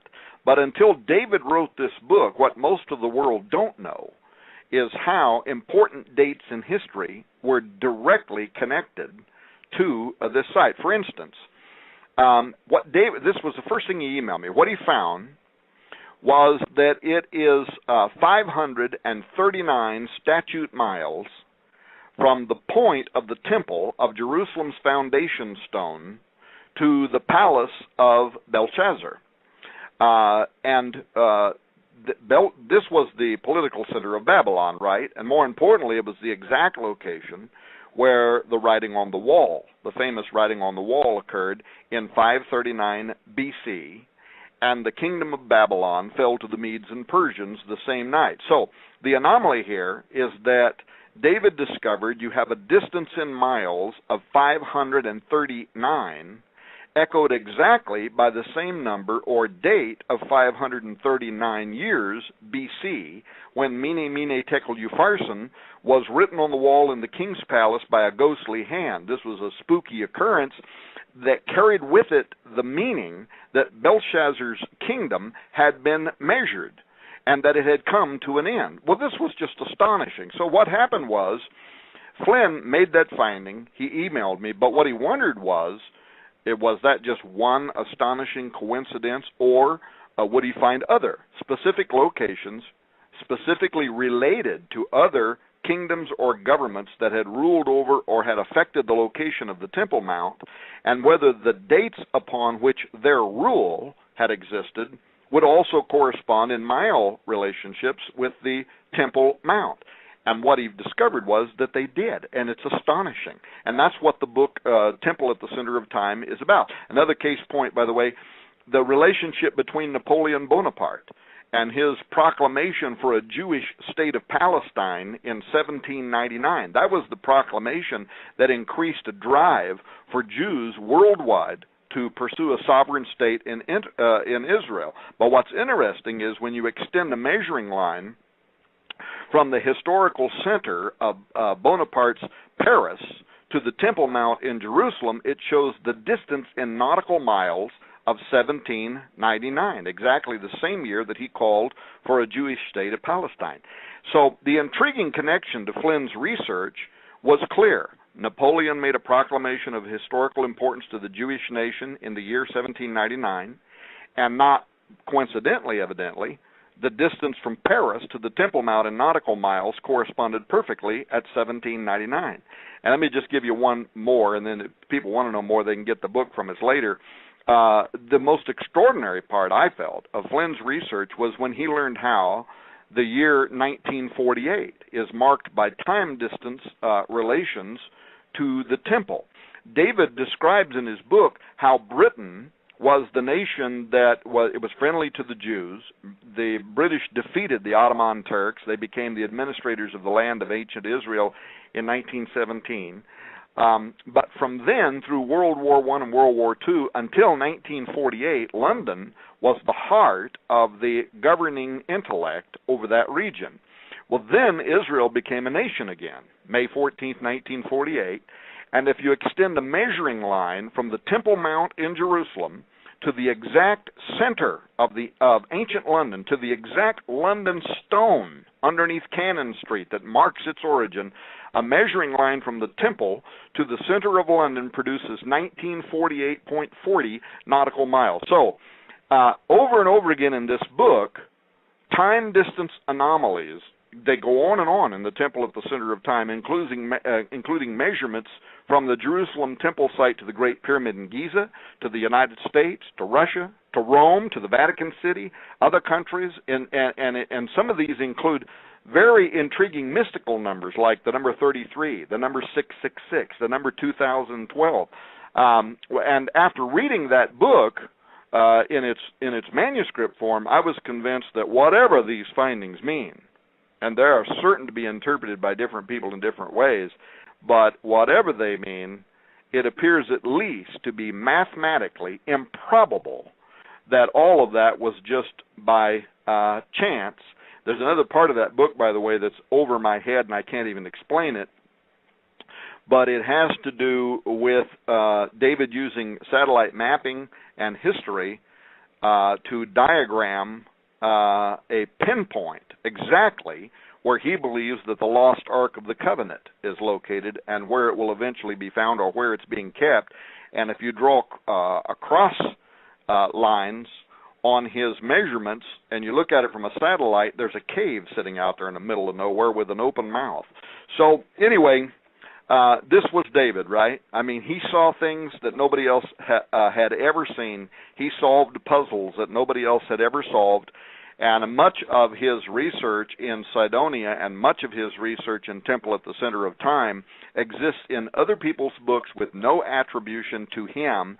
But Steve Quayle and I have decided we're going to put his books in print in this collectible book, and then we're going to tell people, Steve, what we're going to do as far as making donations to his children and things like that. Well, we basically, and with the help of David's wife, Brenda, and obviously Mark and the kids, and we're going to have a fund set up for the kids because it's only fitting that David had two children, David and Brenda have two children, and it's about time that with everyone ripping off his stuff, we just felt like it was the right thing to do in the Lord. So we're going to have this really cool thing, and it's going to be, I think, you know, we haven't named the foundation yet, but we'll, listen, neither Tom or I will have any control of the money. It will be distributed to the kids in real time. In other words, every quarter and stuff. But what we're trying to do, ladies and gentlemen, is present not only the man, not only the genius, but let you see this unique life. You know, what I don't think, Tom, one of the tragedies with all the critics out there, I don't think they ever understand what people go through, especially David, the last months of his life. By the way, he never lost his faith. He got down at times, and I remember the last time I was with him in his apartment, I spent all day with him, and he was showing me all the rocks and all of the artifacts that he had searched through the mountains of Montana. And all of the things, all I can say is this, is that imagine a child with a genius level IQ and a way of seeing the world, almost in if you will, in the most celestial, mathematical complexities. Yet it was so simple, and it was his childlike faith. And I wrote in my introduction, and since I did know him, spent time with him, shared, we would never talk for hours and hours without sharing the excitement of what Jesus was doing, what Jesus was showing us. And, you know, it was like low. Every time and I'm using the biblical word low, it was like we were coming, the volume of the book, it was written to talk about the Lord, to lift up the Lord. And I don't think people understand that the motivation for his genius was his love for Jesus. I mean, I talked to Mark on the phone, and Mark said, you know, even from the time he was a little kid, he was raised a Catholic, but he knew that there were issues there, and then he just went out to find the real Jesus, and praise God, the real Jesus found him. And ladies and gentlemen, this is a man, in essence, I believe, inserted into the space-time continuum. Because the last talk I had with him, Tom, I said, hey, David, let's take the distance. And I asked him if he could do this, and you could see the wheels spinning. I said, now, when I say we, David, that means you, because you're way over my head in mathematics. I said, but take the distance to the different planets and the known distance to the stars, and let's take the square roots of them. And we started throwing out some stuff. I said, let's four-dimensionally model this thing and see what comes up. Well, obviously, maybe that was one place we don't get to go at this time in space. But the point is that it was exciting, Tom. I got to tell you something. You know how you do a lot of work, you do a lot of research and stuff, but you know when there comes someone into your life that just refreshes it? That's how David was. He was a refreshing voice, a brilliant, brilliant friend, but also someone whose absolute love and adoration for Jesus Christ was, in my opinion, unparalleled. He really did walk the walk, talk the talk, and he really is everything we're making him out to be. No embellishment, but look, the Bible does say, give honor to whom honor is due, and the man needs to be honored, not ripped off, plagiarized. And I personally don't talk to some Christian authors because, look, when they rip off me or rip you off, Tom, and stuff, what they're doing is they're not understanding so many times the Spirit. Oh, listen, research, we all draw on ancient writers' research and stuff, but when you paid a price for 40 years to come to the understanding, and then all of a sudden somebody goes and claims that as their own, I got to tell you, I understand. You turn the other cheek, but you just don't let it go unnoticed to the one who deserves credit. We're talking about David, so I'm excited to see the complete works, and I'm really excited. By the way, as the publisher of Cydonia, I can tell you this. I've personally seen those things sell on Amazon, and actually somebody sent me a screenshot of it. I think the highest one I ever saw was $1,100 or $1,200, and guess what? It sold.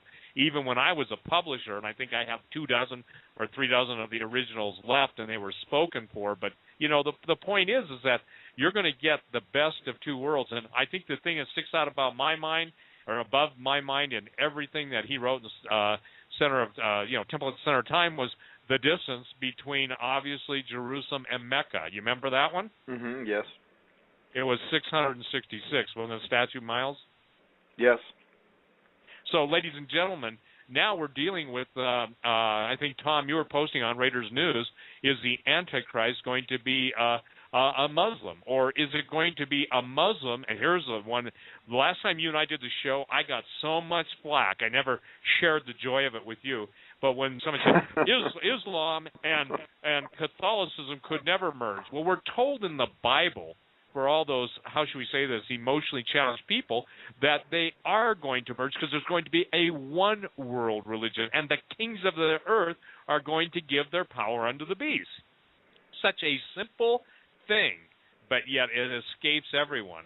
And I don't think that as the days grow darker and the days grow more perilous, and given where the United States is now compared to most of where our grandparents and our parents, my parents, your parents, where all of our parents were at, I mean, this ain't the same old country. And I wrote, we're no longer in Kansas anymore.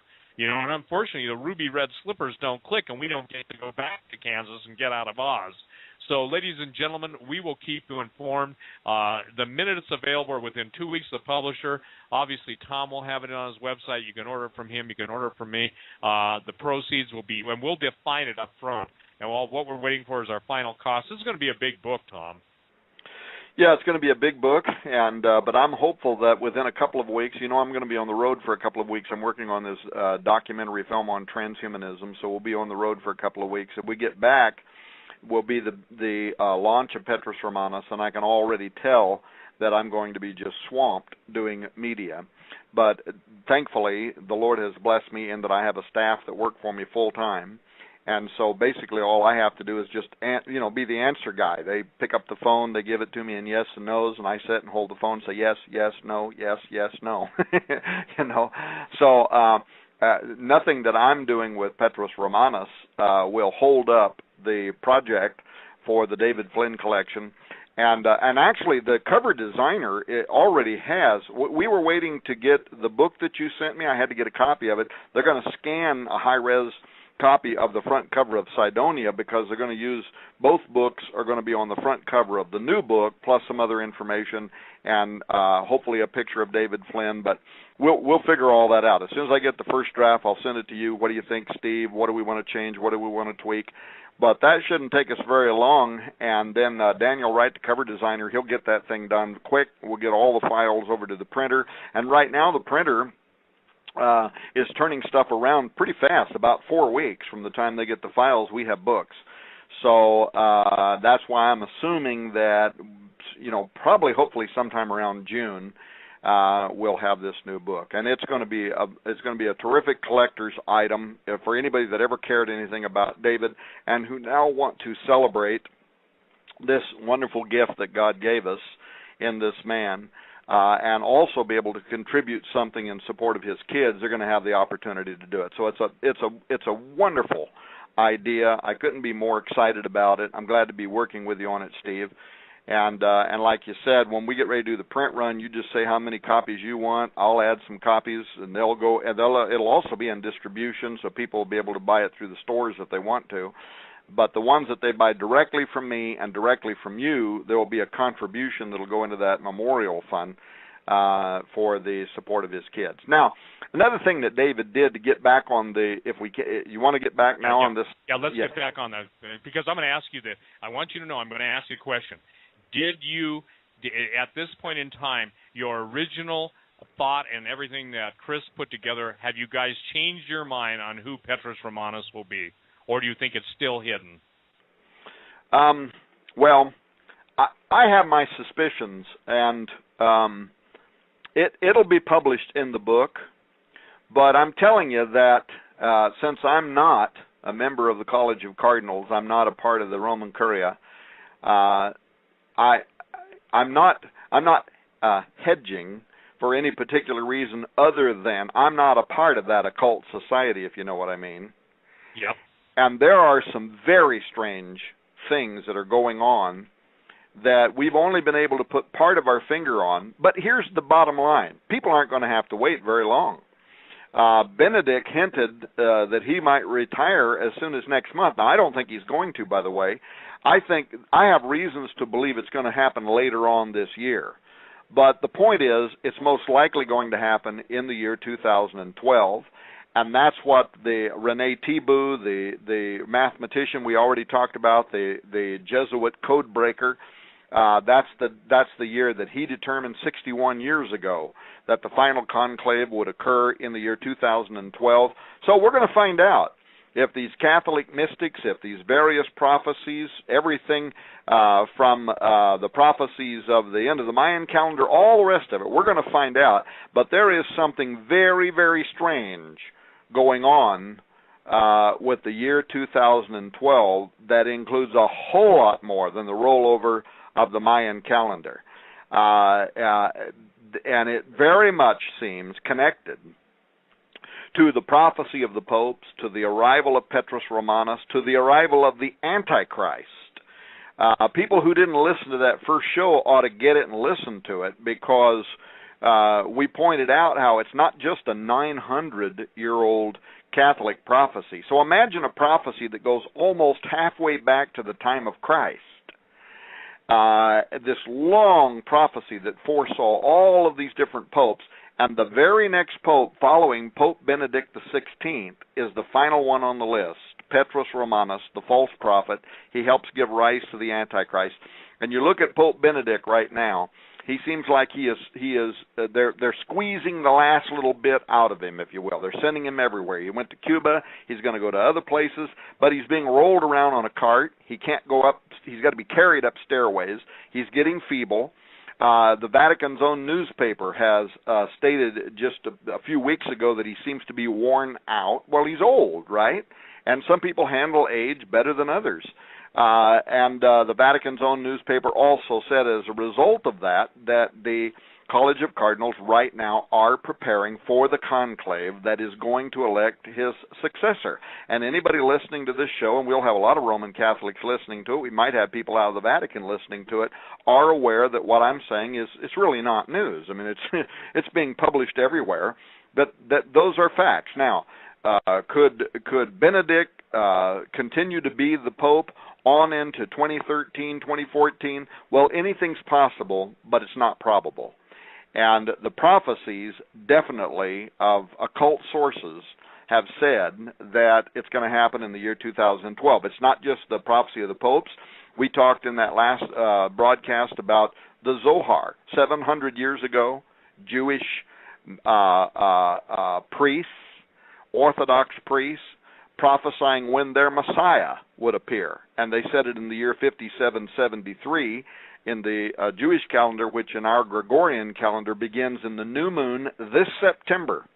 Now imagine that. 700 years ago, they prophesied when their Messiah would appear, and they said it for September of 2012.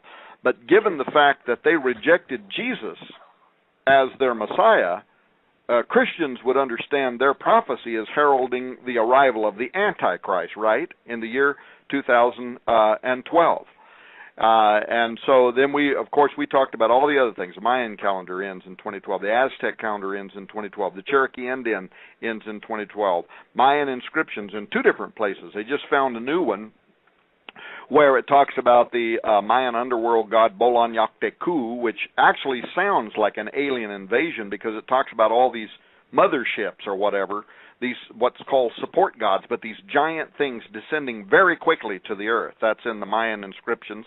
That's going to happen in the year 2012. The Hindu Kali Yuga calendar ends in the year 2012.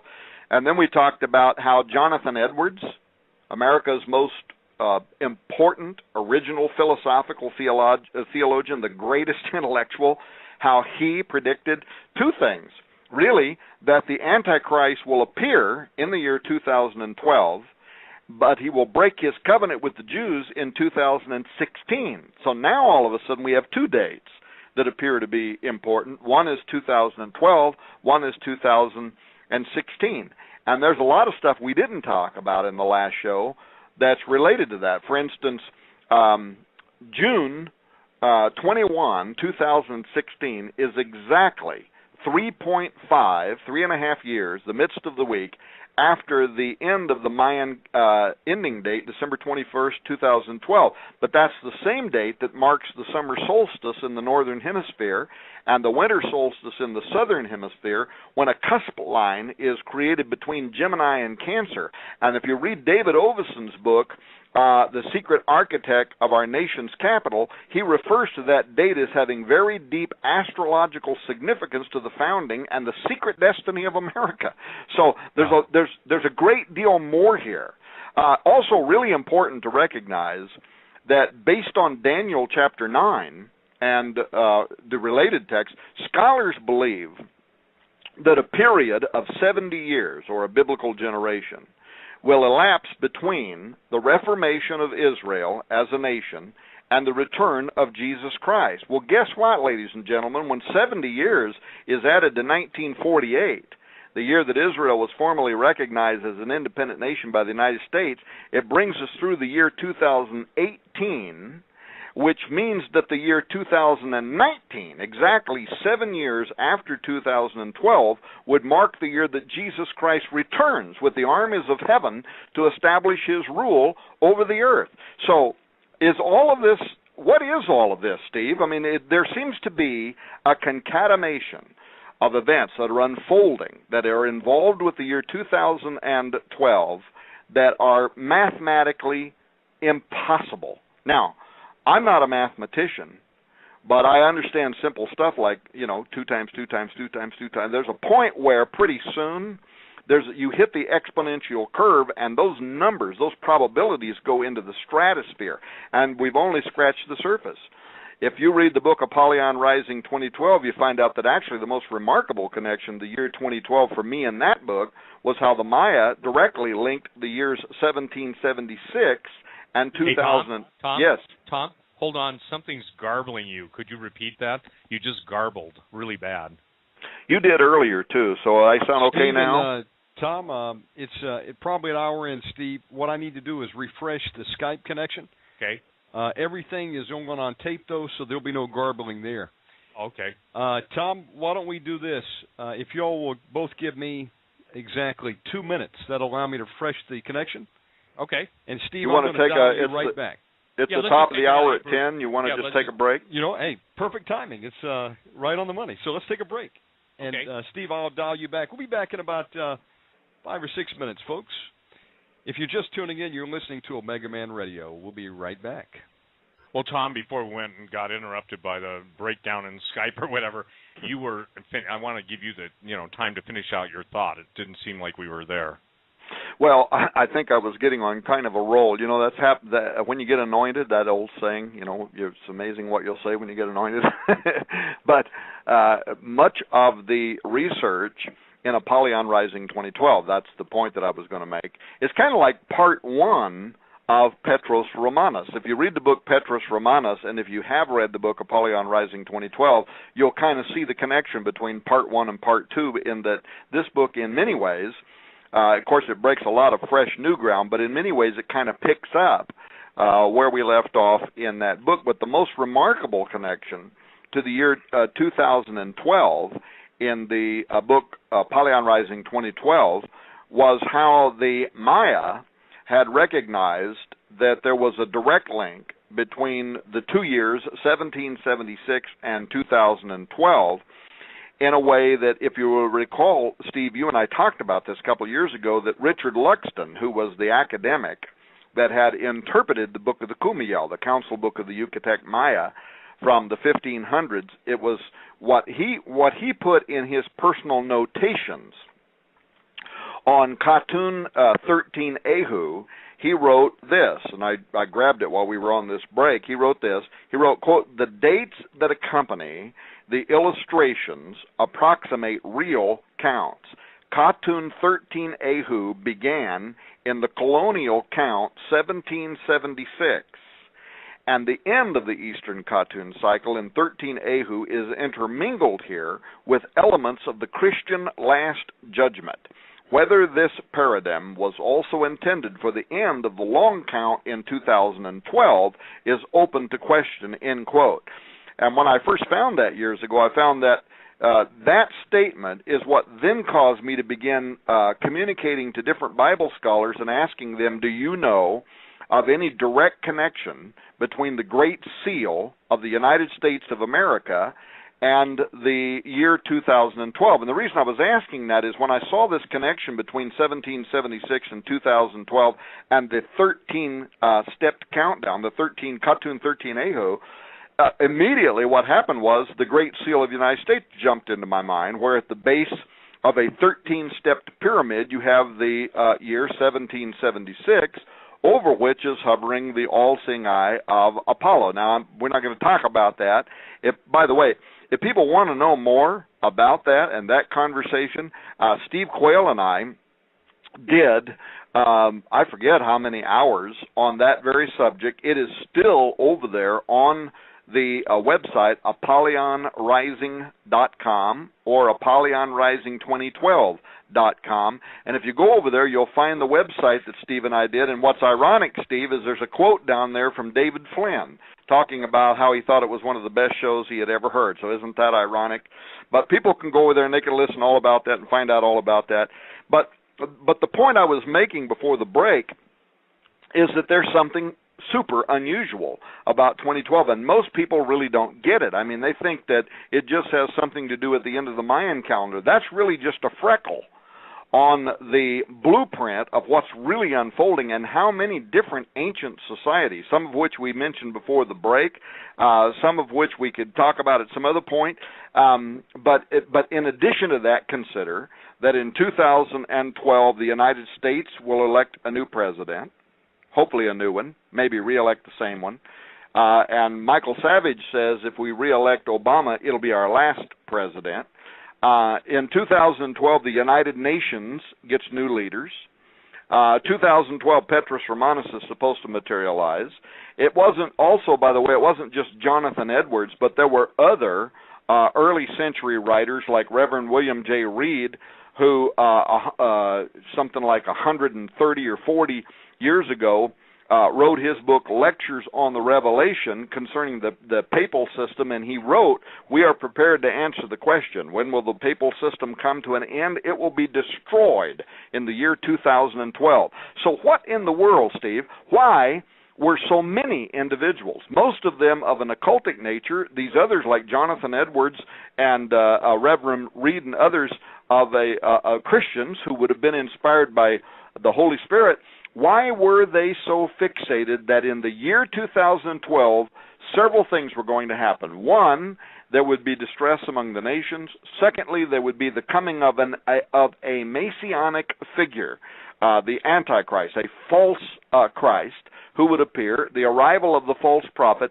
And by the way, many of these cultures, on a different subject you and I have also covered numerous times, also talked about this being followed by the emergence of a new enlightened form of humanity. And when you look at, for instance, the prophecy of the Cumae Sibyl, the Novus Ordo Seclorum on the Great Seal of the United States, she specifically talks about a new golden age in which once again the gods will be commingled with mankind. She's talking about a reintroduction of Watcher/Nephilim/Gibborim activity happening upon the earth. And if you read Apollyon Rising 2012, you'll see that that's dated to occur in the year 2012. Then you have Rene Thibault, the code breaker, saying that it's going to happen in the year 2012. Anyway, the list is spooky. It's not just the Maya. They're only one small part of a much bigger picture that goes back into thousands of years of occult societies, looking forward to one event horizon, Steve, and they targeted the year 2012 in a way that's, I agree with the professor that interpreted the book of the Quayle, Richard, that it seems to smack of the Christian final judgment prophecies, the book of Revelation, the books of Daniel, the prophetic texts that tell us a time would come when a false prophet would appear, a false Christ would appear. The world is going to accept them as their messianic figure. The non-religious will just see them as heroes, if you will, political figures who are going to solve all of our issues. Religious people are going to accept them, and it is going to be both the Islamic community and the Vatican, the Catholic community, and much of the evangelical community. They are going to accept this individual as their coming Messiah. Now, the thing I loved about David Flynn is where a guy like me could do a tremendous amount of research, and I'm blessed to have people that I can, put on task to do research for me. And I hope that it doesn't sound like what I'm saying is my research is superficial. But compared to David Flynn, a lot of people's research is superficial. Because what Flynn did was he looked past the surface information. He looked past even these various occult sources and societies to find what was the source of the Mayan, the Aztec, the etc. Where was their knowledge coming from? Which then also would tie to the true source of the ET, UFO, abduction phenomenon, information coming out of the Vatican. But what's really behind it? I think that's one of the things that really drove him is what is the source, right? Where's it coming from? Who's inspiring all of this? So somebody prophesied. So what? What was behind it? And you may have read recently one of the entries on Raiders News Update. into the Petrus Romanus series. And by the way, you said a moment ago, Steve, that chapter 17 was up. Well, actually, these are not the chapters in the book. This is just a lot of material based on research in the book. Right, and I apologize for that. I was excuse me. I'm glad you made that clear, because, again, you do this typically when you bring out a book. You put so much cool information that I call that wetting the whistle stops. Well, a lot of it is because you'd be amazed how many people email us and they'll say something like, I can't even afford to buy the book. So we try to put just a ton of information out there that can help people. On the other hand, the Lord has instructed us to be good stewards, and I have people whose life depends on me being able to pay their salary. So there also is a stage at which I have to be able to function. You've probably heard these people in the past that have said, well, if you were really a man of God, you'd just give it all away free. And the answer to that is, yeah, I'd do that for a few weeks, and then everybody that works for me and depends on me and myself, we'd be bankrupt, out of business, and we wouldn't be able to share another thing with you, because it takes revenue to be able to function, right? Oh, yeah, I don't think, Tom, I don't think people understand. Literally, when you do a website, I mean, you pay for everything. And I remember one day adding up the money I'd spent on just talk radio, because it wasn't always gifted or gratis. When I was on shortwave, it was like $75, $85 but when you get up to $750,000 for 20 years, not right. counting your website, and my website costs somewhere around $30,000 to $40,000 to maintain. And then that's not even counting all the times I would take trips and stuff. And I don't ask, I want to share something. I've got I believe, some of the neatest listeners in the world, because I do, and when I'm able, I give a lot of books away. But I know there are people, when I hear that, if you were really a Christian, I basically want to say, what in the Hades do you do? Well, if they're on the Internet, they can at least afford the Internet. If they're emailing me their, convulsive requests. And one guy basically said, I got more important things to spend my money on your book, but it sounds interesting. I sent him back an email and said, no, thank you. Your heart's not ready, and your mind certainly isn't. And I'm serious about that, okay? Now, look, I've given, and I'm not saying whoopee, but it's just I say to any veteran, they can have my book, and I'm not speaking for you on this. I'm just speaking for myself.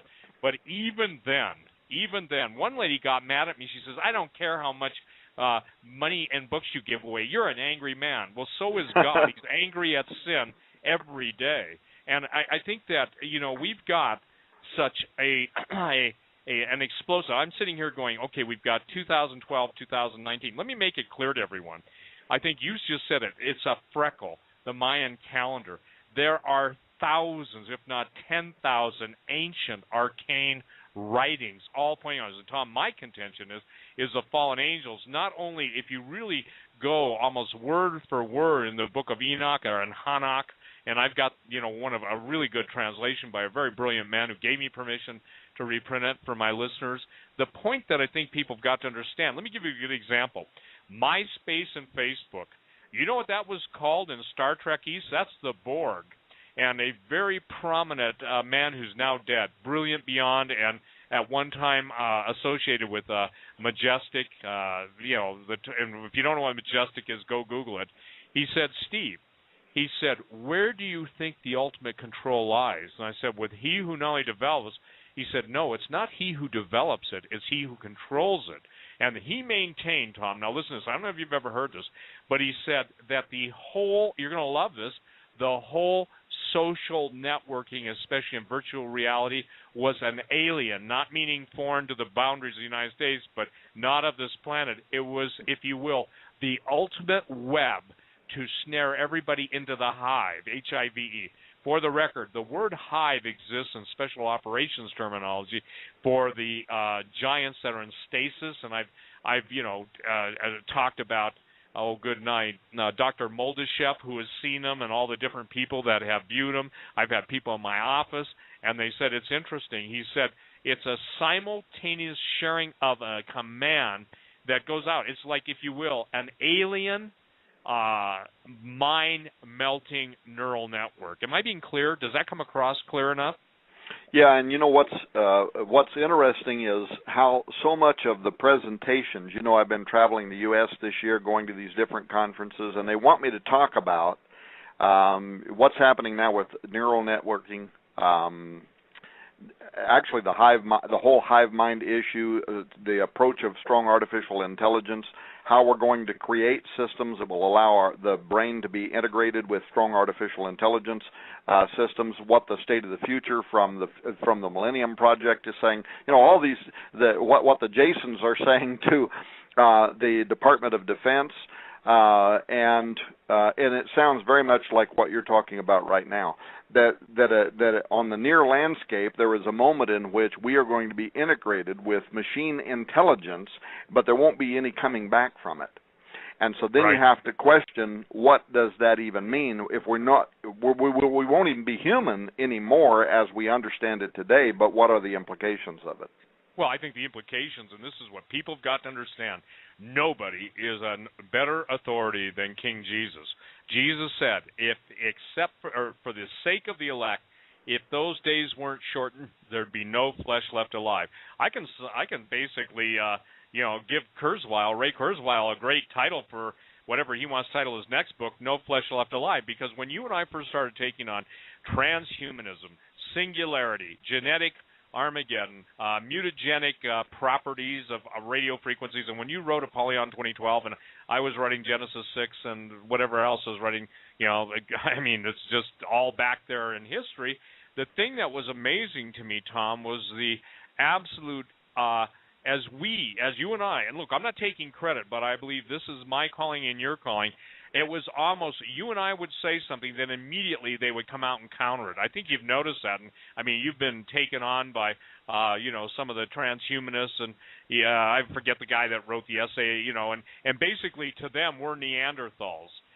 But the point is that when somebody called me a Neanderthal, I said, well, yeah, remember this, that you were taught in anthropology that was in the family tree or lineage of Homo sapien. I said, guess what? Separate species. What does that do?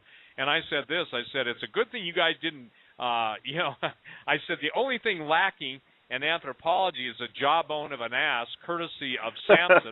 I said, because then you could have built a whole new man, and I don't even want to tell you what I called him, okay? Well, I'll tell you this, Assicus ridiculous, about, around the jawbone of ass. People don't know what I'm talking about, is that entire, whether it's Australopithecus, tell me again, because only Steve Quayle could come up with this. Assicus what? I forget what I just said. Assicus stupidicus. Because again, I'm sorry, but I come on, it's a biblical term, or maybe it should be more biblical. Assicus dumicus. Okay, there you go. Yeah. That dumbass speaking. That is a scripture. Look, here's what I think. I want to say this one more time. I don't even know where it is on my website. I got so much stuff on there, but it's called The Map of the Creator. Have you ever seen that? The one that's 500 million years old, and it's absolutely the Earth and every single terrain feature from outer space.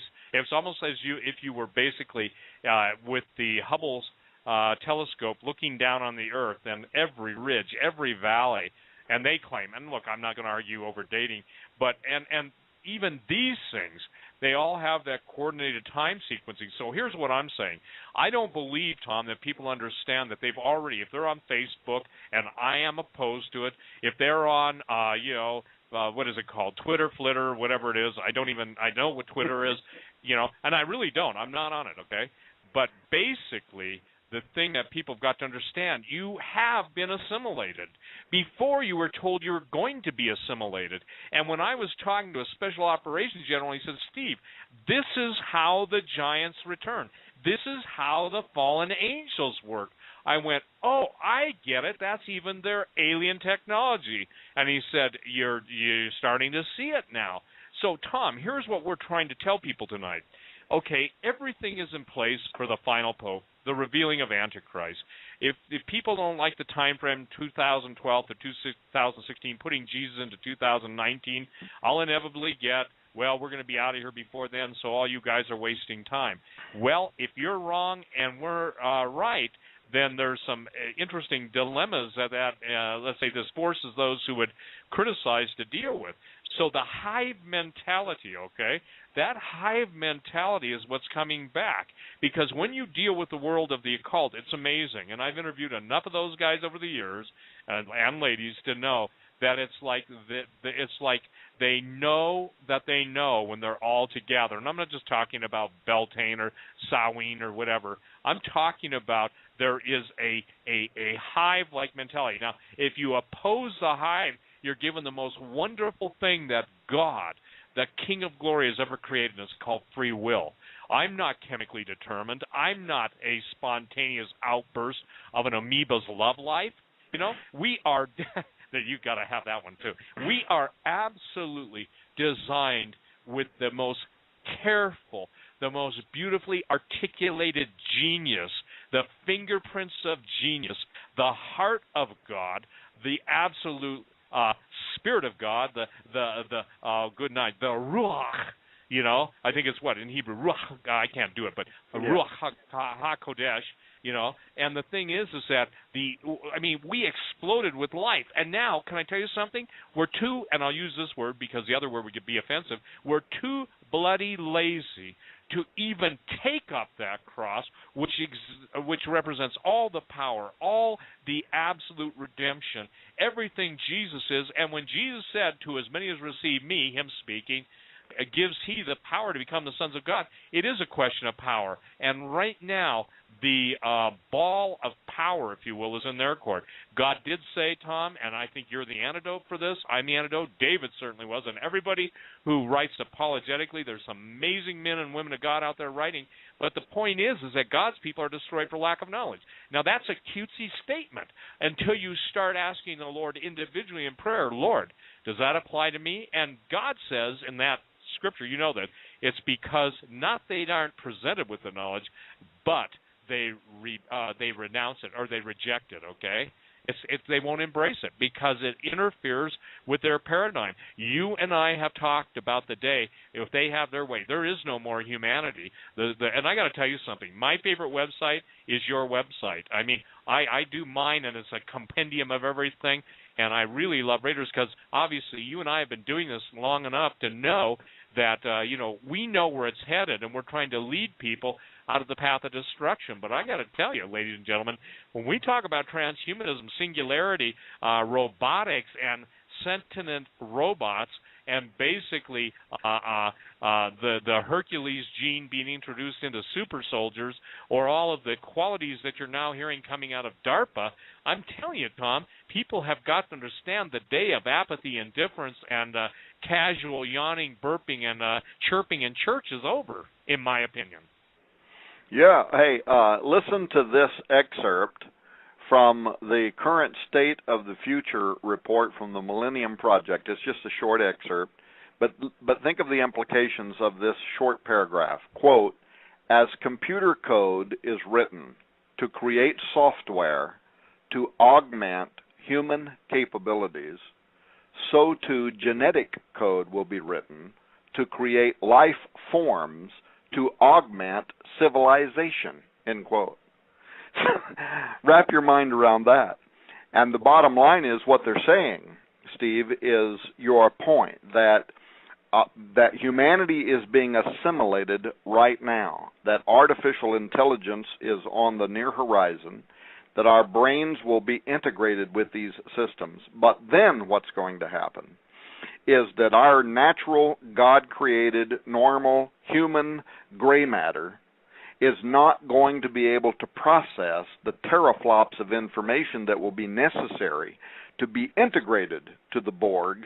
And so then what's going to happen is new forms of life, genetic code is literally going to have to be written that will then be integrated with our cognitive capacity in order to bring us up to a point where we will be able to appreciate being a part of this new Borg technology. This is being forecast for the immediate future. They're saying essentially right now the code has to be written. So, Steve, as always, you're prophetic and you're ahead of the curve on what's happening, but most of the world's not going to get it. I would say this, and I found this out, by the way, after my house burned down last year.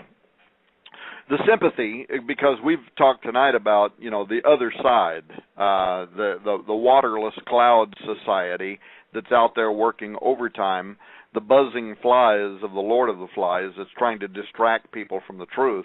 But there is another side to that, and I'll tell you what, when my house burned down, there was people from all over the world that wanted us to know that anything we needed, I don't care if it was money, a place to live, a car, automobiles, people were willing to give us anything.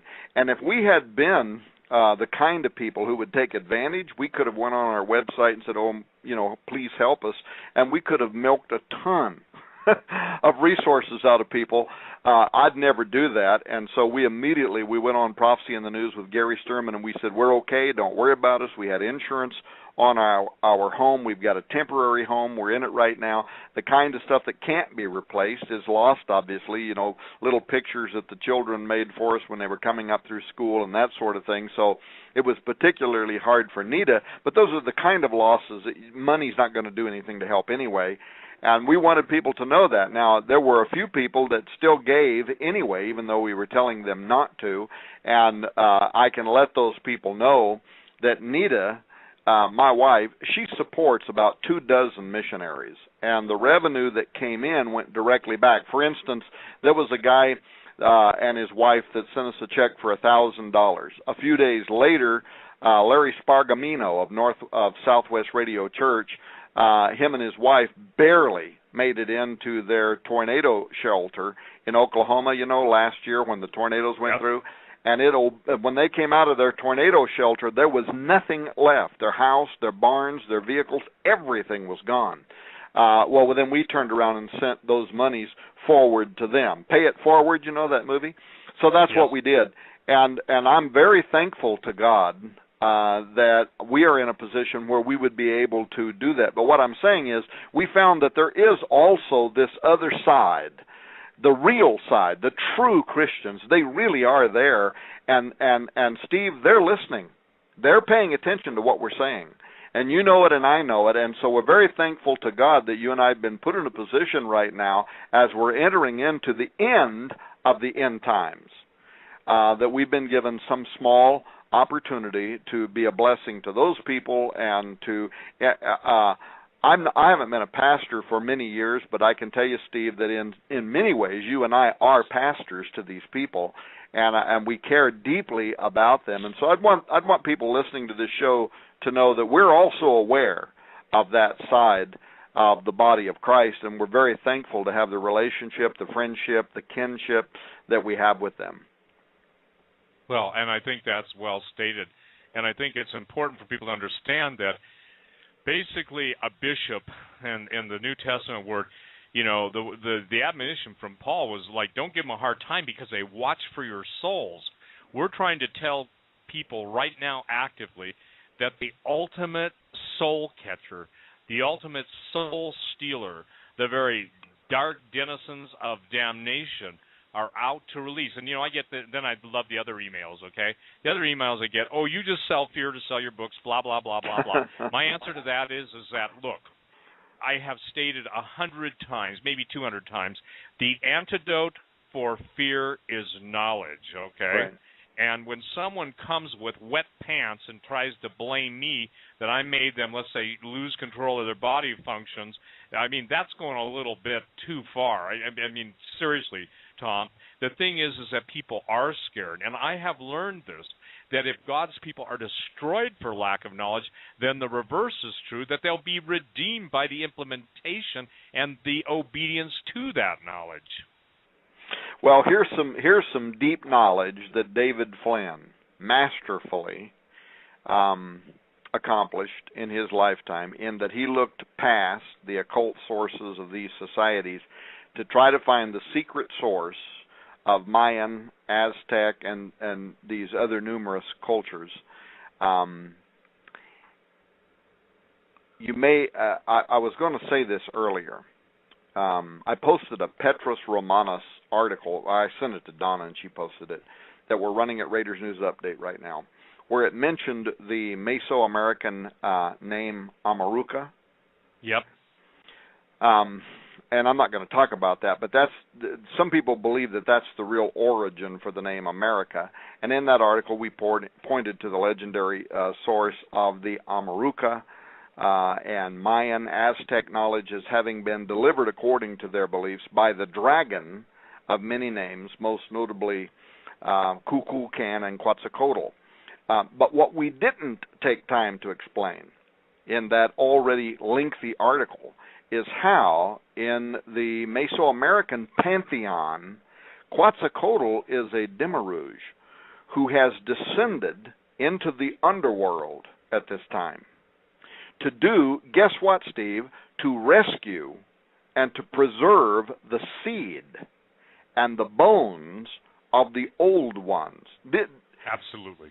This is what we would call the remains of the giants or whatever that are in the underworld that the Bible talks about.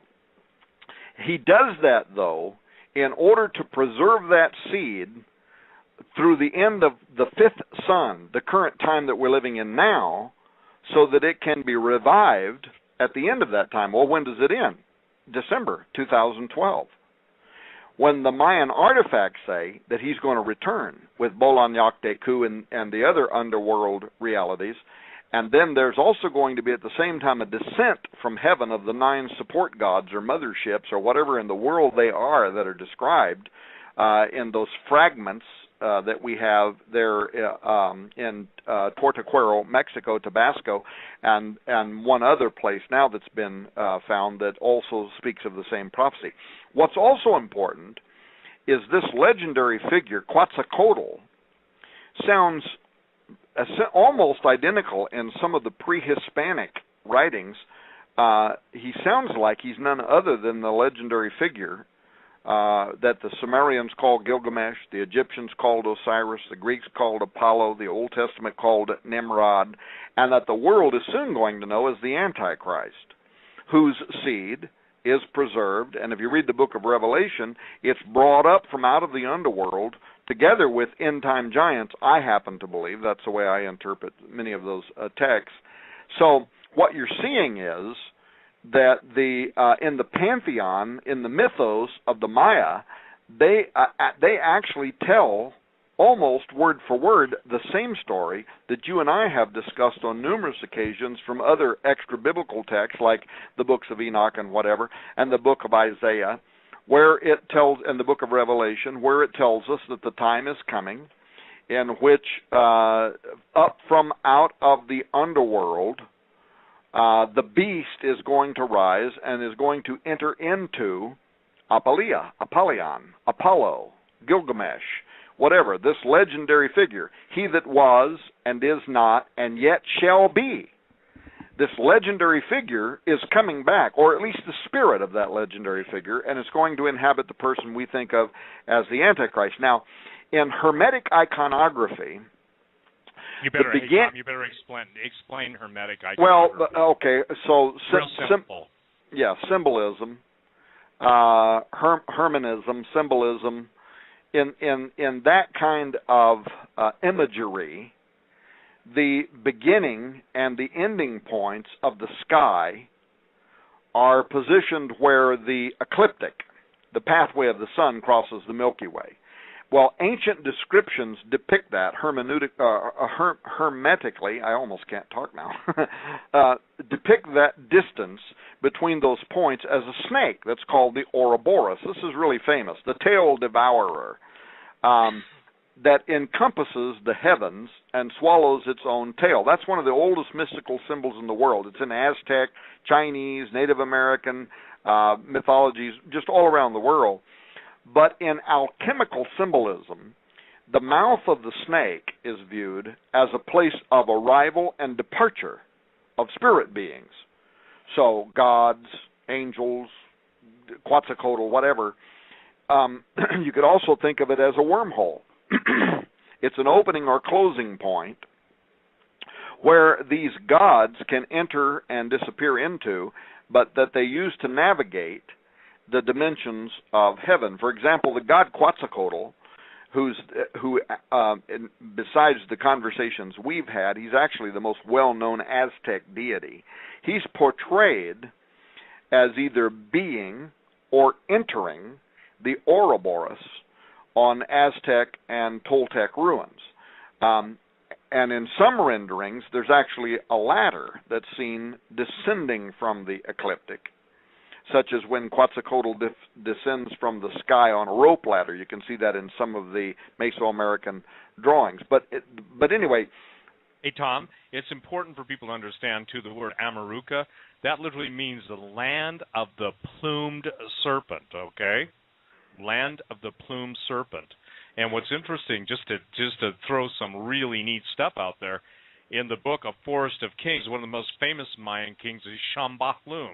Very tall, and guess what? 6 fingers, 6 toes. Mm-hmm. Well, I guarantee he isn't playing billiards in the underworld, you know, with an extra set of fingers.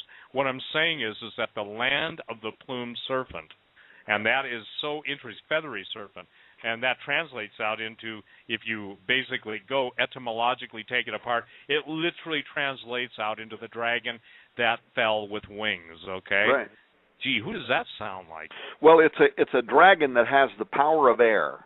Yes. And so when you look in the Bible, and it describes this dragon that's at war with the angels of God, and I got to tell you something. Before I headed to Lakeland, Florida, Gary Stearman called me because so many people were calling prophecy in the news, and they were concerned because they were hearing, you know, these noises that they're hearing, this banging and clanging and all that's happening in different cities around the world.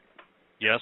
He called me one day that people were very concerned, evidently, that no prophecy in the news, but I guess in their town they were hearing these noises. And some people have described it as sounding like trumpets, but these people said it don't sound like trumpets. It sounds like the clanging of metal against metal. And Gary Stearman called me to discuss some other issues plus that and asked me what I thought. And I tell you, the description these people were giving caused the hair to stand up on the back of my neck, because the very first thing that came to my mind was it sounded like they were talking about swords clashing against other swords. And I said to Gary, Gary, is something breaking through now from another dimension? Is the war, the conflict between the angels of God and these fallen forces, is that conflict breaking out now to such an extent that it's bleeding over and we're starting to hear some of this? Well, I don't know if that's the case or not. There's no way to prove that, but it was the way it struck me at that moment. And well, I got to tell you something. I got to share this with you. I think that you're onto something there, and I'll tell you why. 5 years ago, and I don't have the prophecy, but I'm going by memory, the Lord told me to warn His people that very soon the invisible would become visible, the things of their nightmares would become into their realm, everything they knew as norm would no longer be normal, and they would literally see the battle between heaven and hell played out before their eyes and ultimately be a part of it. Now, look, we know that all creation groans and travails for the manifestation of the sons of God. That's what the book of Romans states. But the thing is that beyond that, listen, how about this one, Tom? I never saw this until I think the Lord quickened it to me one night. It says, hell beneath is moved at thy coming, okay? Mm-hmm. Now, I used to think that meant that, everybody makes way for Satan when he gets thrown into hell. And I believe that can have a dual meaning, but I'm just throwing this out. Pray about it, everyone. I felt like it meant something different. It meant that hell from beneath is getting ready to come up on the surface at the coming of the evil one, in the category of woe unto you, inhabitants of the earth. For your old adversary, the devil, has come down and punked you, knowing that your time is short. I don't know if you've ever thought of that. And not that way, but that's very interesting. That hell beneath is moved at thy, meaning the evil one, at thy coming. Yes. Do you see what I'm saying? Yeah. Because again, here's the thing. I've heard, when I first heard the horns, it was interesting. I said, look, I don't know that God's necessarily going to allow everybody on earth to hear the trumpet judgments in heaven as they're trumpeted, but I said, I think everybody on earth thinks it's going to be Louis Armstrong sounding. And I'm serious. I think unless it's a modern jazz quartet, they wouldn't have a framework to reference it. But some of the stuff in the Ukraine sounded like almost, if you will, like foghorns, yet it was a transcendent. You know how as sound basically is it modulates, okay? It has a waveform that travels through travels through space, the atmosphere, whatever, not space, but the atmosphere. But this thing was more haunting. It was almost like if you will, it was like a giant foghorn with no point of origin but a standing horn emanating from multiple points. That's the best way to explain it. And that's just one in the Ukraine. So I guess now that everything in that 5-year-old prophecy, and by the way, if somebody's got a copy of that, would someone please email it? I've got all my tapes from every radio show I've ever done, and I just don't remember what show. And unfortunately, when those are being taped, they weren't, delineated well enough. But the gist of it is the invisible's coming visible, and what you're talking about, the clashing of swords, I believe, Tom, that's not just speculation or juxtaposing your thoughts on the events. I believe that's really happening, because I can tell you that's identical, and how you described it as to the prophecy I gave 5 years ago, may have even been 7 years ago. But anyway, there is a prophecy I gave on my radio show, and like a dummy, I don't know where I put it, probably in my filing system, and who knows where that's at. But the point is that I think it's critical for people to understand the lateness of the hour. They can mock, they can sneer, they can jeer, they can deny, they can belittle, they can slander, they can damn, they can do everything they want. But that doesn't protect them from when their eyes are open and their ears are open, and something much bigger, something much more nefarious. And I can tell you this, one of the most important things that anyone has ever taught me was the Mr. Langley, sent to me by a dear friend. CIA guy said the entire purpose of transforming the Earth, and terraforming was my word, with the chemtrails, was to change the dispersion of light. When God sent the rainbow, you're going to love this, when God sent the rainbow after the flood, saying he wouldn't destroy the Earth by water again, by taking that rainbow apart, if you will, and absolutely interfering with the light realm, L-I-G-H-T realm, of the different frequencies of light, they're enabling these things that God, in essence, imagine this, imagine the rainbow as God created as being a barrier to the principalities and powers of the air. In other words, it was our, if you want to say, force field, the force of Almighty God to keep those things out of us as we tamper. And that's why the Lord says that he's going to destroy those who destroy the earth.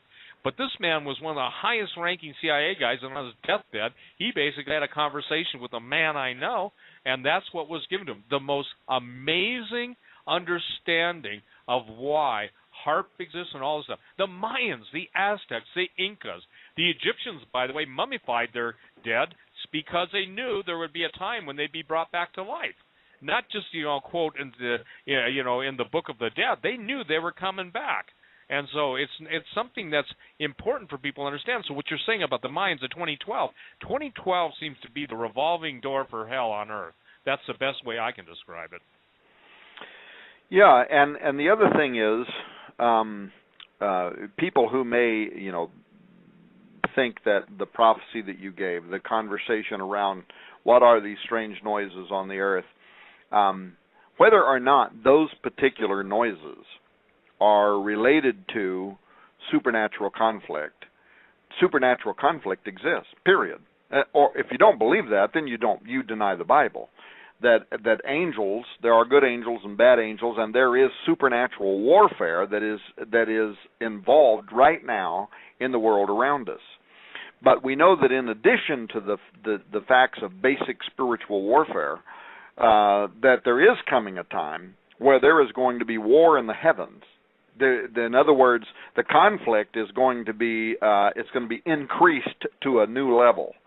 And that was the point that when Gary, I can't even repeat exactly the words he was telling me, these people in this community and what they were hearing, and everybody was saying it sounded like trumpets, and what they were saying to him is it doesn't sound like trumpets at all, it sounds like the clanging of metal against metal. And the minute Gary said that, man, I could see angelic warfare.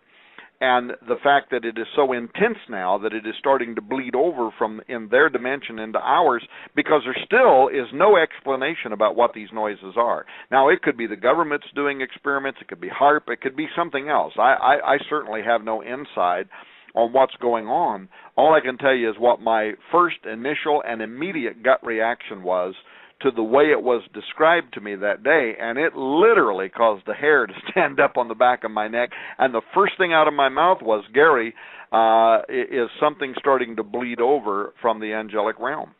And it caused Gary to pause, too, and then we had a conversation around that. Well, what does this got to do with what we're talking about tonight? Petrus Romanus, E.T., extraterrestrials, the Maya, Aztec knowledge, David Flynn. What it has to do with is that these Maya prophesied that their gods were going to return, and they set that year in the year 2012. And ladies and gentlemen, we're here. This is 2012. And these multiple prophecies, some of them are thousands of years old. All of them are at least hundreds of years old. And some of these predictions are from people who are very well respected within evangelical and Catholic Christianity, who esteemed these people as being people of God. Oh, one other thing, by the way, David Wilkerson, who tragically died last year, he also said, Steve, something that sounded very much like the description you were making, how that as we get nearer to the end, their manifestations would start breaking through, and people would start seeing things and hearing things that were historically unprecedented, that would illustrate that this conflict, this period of time, darkness against evil, the intensity of it would be such that it would literally start manifesting itself within our physical world. He said that in his book, The Vision, many years ago. At least I think it was in his book, The Vision. If it wasn't that, it was another prophecy, and probably now that I've said that, somebody's going to make me have to find it, which I'll do. But these cultures, they believe. So if you're talking about Viracocha of the Inca, Kulkulcan and Bolanyactecu of the Maya, Quetzalcoatl of the Aztec, they believed that these gods would return at the end of their calendar date, the year 2012. But what Flynn did was, first of all, he recognized, oh, it's almost 11. Are we quitting at 11? No, we're going on. You don't know that. Now, from now on, time will be no more. Steve and Tom, let me make an announcement to those that are listening on Blog Talk. You want to switch over to OmegaManRadio.com. That's the live, uncensored stream. Blog Talk will go off at the 3-hour mark for the stream, although you can still listen to it at OmegaManRadio.com, so no worries. Keep going. And we also may have some questions from listeners. I get all of that. So I'll try to do this real quickly. But part of the legitimate interest that David Flynn had concerned not just the year 2012, the prophecy of the return of these various entities and all that, but how all of this stemmed from the obvious fact that, first of all, the Maya, they were either unquestionably gifted mathematicians and astronomers or something else, because they measured or had knowledge of the length of the solar year, for instance, way more accurate than did the Europeans in the Gregorian calendar. They precisely oriented their sacred buildings and cities with stars and star clusters, particularly, interestingly enough, Pleiades and the Orion Nebula, which is associated throughout the ancient Middle East with Osiris, Apollo, and Nimrod. The pre-Columbian book, the Codex Dresdensis, what's also just known as the Dresden Codex by the Yucatec Maya, it's famous for the first known related illustrations of very advanced calculations, astronomical phenomena. So the question then is, how were the pre-telescopic Maya, who didn't even have the wheel, how were they so uniquely aware of such important knowledge? And that's what's unclear. So that was what implied to a guy like David Flynn that there is a mystery here that needs to be solved. And what David discovered through a tremendous amount of research was that the Maya, the Aztecs, the Mesoamericans, they themselves, as well as did many other archaic cultures, they credited that knowledge as having been brought to them by ancient gods that came to the earth. And throughout Mesoamerica, it appears that they came through some kind of stargate, at least in their mythos. They have these big gated constructs that are built in Tiahuanaca, various other places, that they ascribed as a portal through which the god had a mysterious kind of key, and those gods would come. Now, that sounds like a fairy tale, right? But it's the only explanation we have from their history about where this unprecedented knowledge that they had that was far in advance of much of the rest of the world, where that knowledge came from. So what happened was, in 2008, David Flynn started making discoveries. And if you look at RaidersNewsUpdate.com/giants.htm, you'll see that much of the information, the size and the scope of it, simply surpasses comprehension. I don't know how many times I've read that article. David actually contacted me. He said, I'm using Google Earth and some other above Earth orbiting satellites. And once again, he said, I think I found something nobody's ever saw before.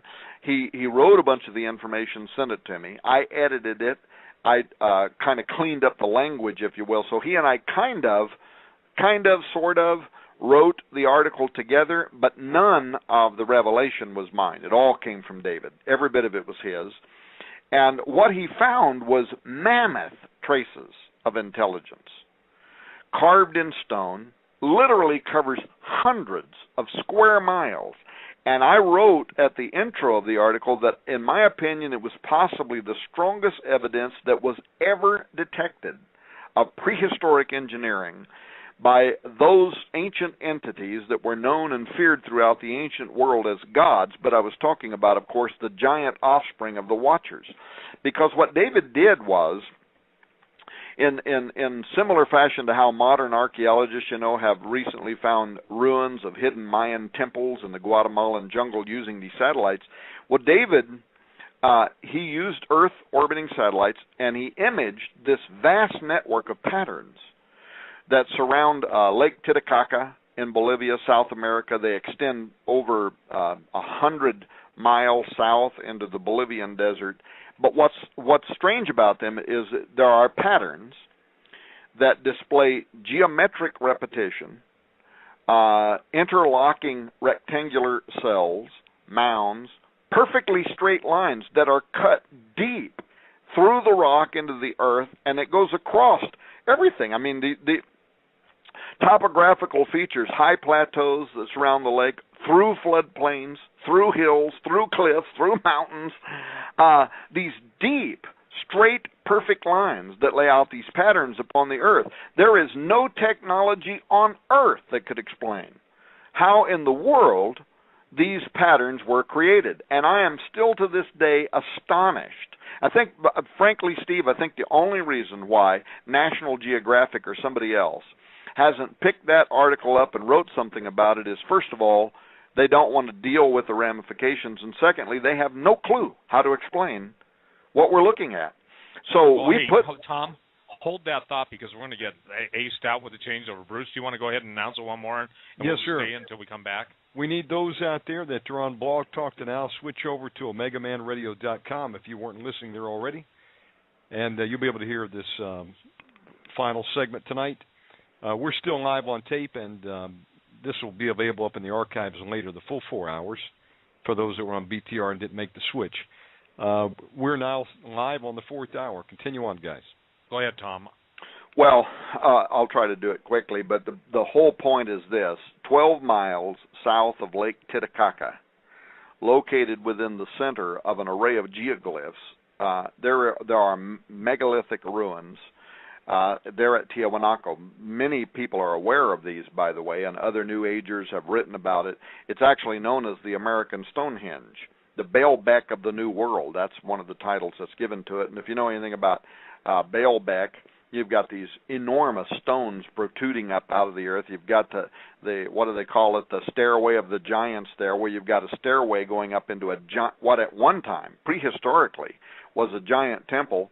And in order to make those steps fit your natural stride, you would have had to have been just enormous, something like 18, 20 feet tall, whatever, for those steps to relate, to a normal stride walking up. And by the way, Tom, the guy that has actually Dr. Muldeshep is one of the, Ernest Muldeshep is one of the most famous eye surgeons in the world, the only man to ever, I bet, transplant a complete an eyeball, even into the optic nerve. I mean, that's pretty good.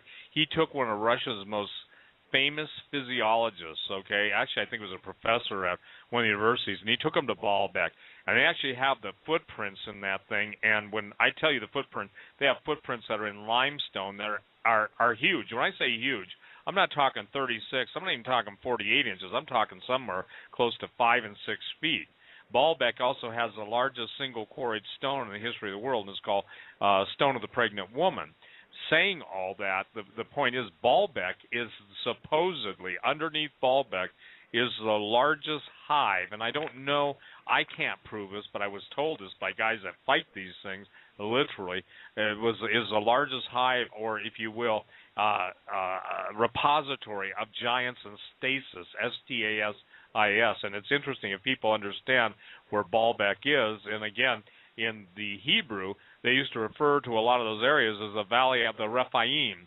And, you know, I argue with a lot of my critics and people who came after me. The Rephaim are the giants. The Nephilim are the fallen ones. And I make the distinction again that giants are not demons. Demons are not giants. The book of Enoch teaches that the demon spirits just came from the, if you will, the murdered or the giants that were slain.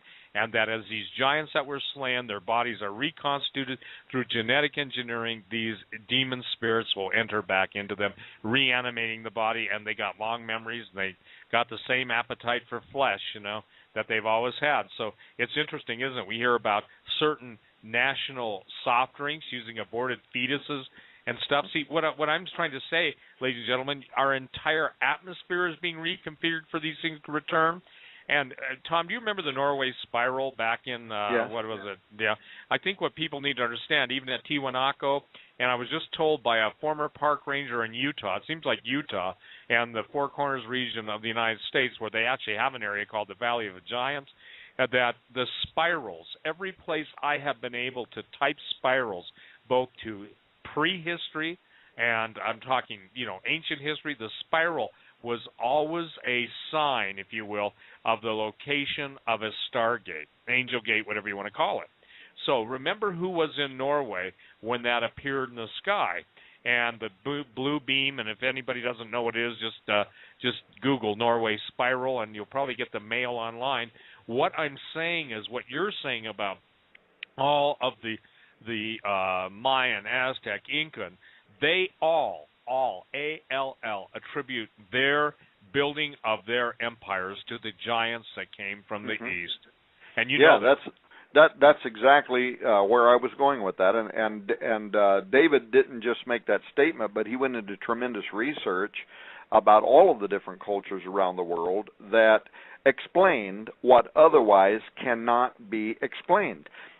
You're talking about some of the biggest stones in the world. People could go to Google, by the way, and they can type in Baalbek and then hit images and look at some of those stones. I mean, we don't have equipment in the world today that could fashion those stones and set them in place, and yet the original foundation for some of those large temples there in Baalbek, you can see the original stones, and then you can see all the cultures that followed. The Romans, the Greeks, they put their little dinky stones on top of it and rebuilt over and over again, and then a war would happen and somebody would tear it up and then they rebuild again. But look at the foundation stones. Who in the world built them? Because there was no empire that followed whoever built them that could repeat that technology. In fact, at Tiwanaku, there's no stones there that are as big as the ones at Baalbek, but there is one of the largest single stones ever to be moved and put into a building anywhere on Earth. It's actually 400 tons. So think about that. But the mystery is, the experts say that it was transported to Tiwanaku from a quarry that is over 200 miles away. That's where that stone came from, 400 tons. So imagine how incomprehensible it is when you realize that the route of transport for a 400-ton stone over 200 miles had to be taken through a mountain range up to 15,000 feet. Who did that? We're talking, You know, some of the extra biblical texts talk about some of these giants being as much as 200 feet tall.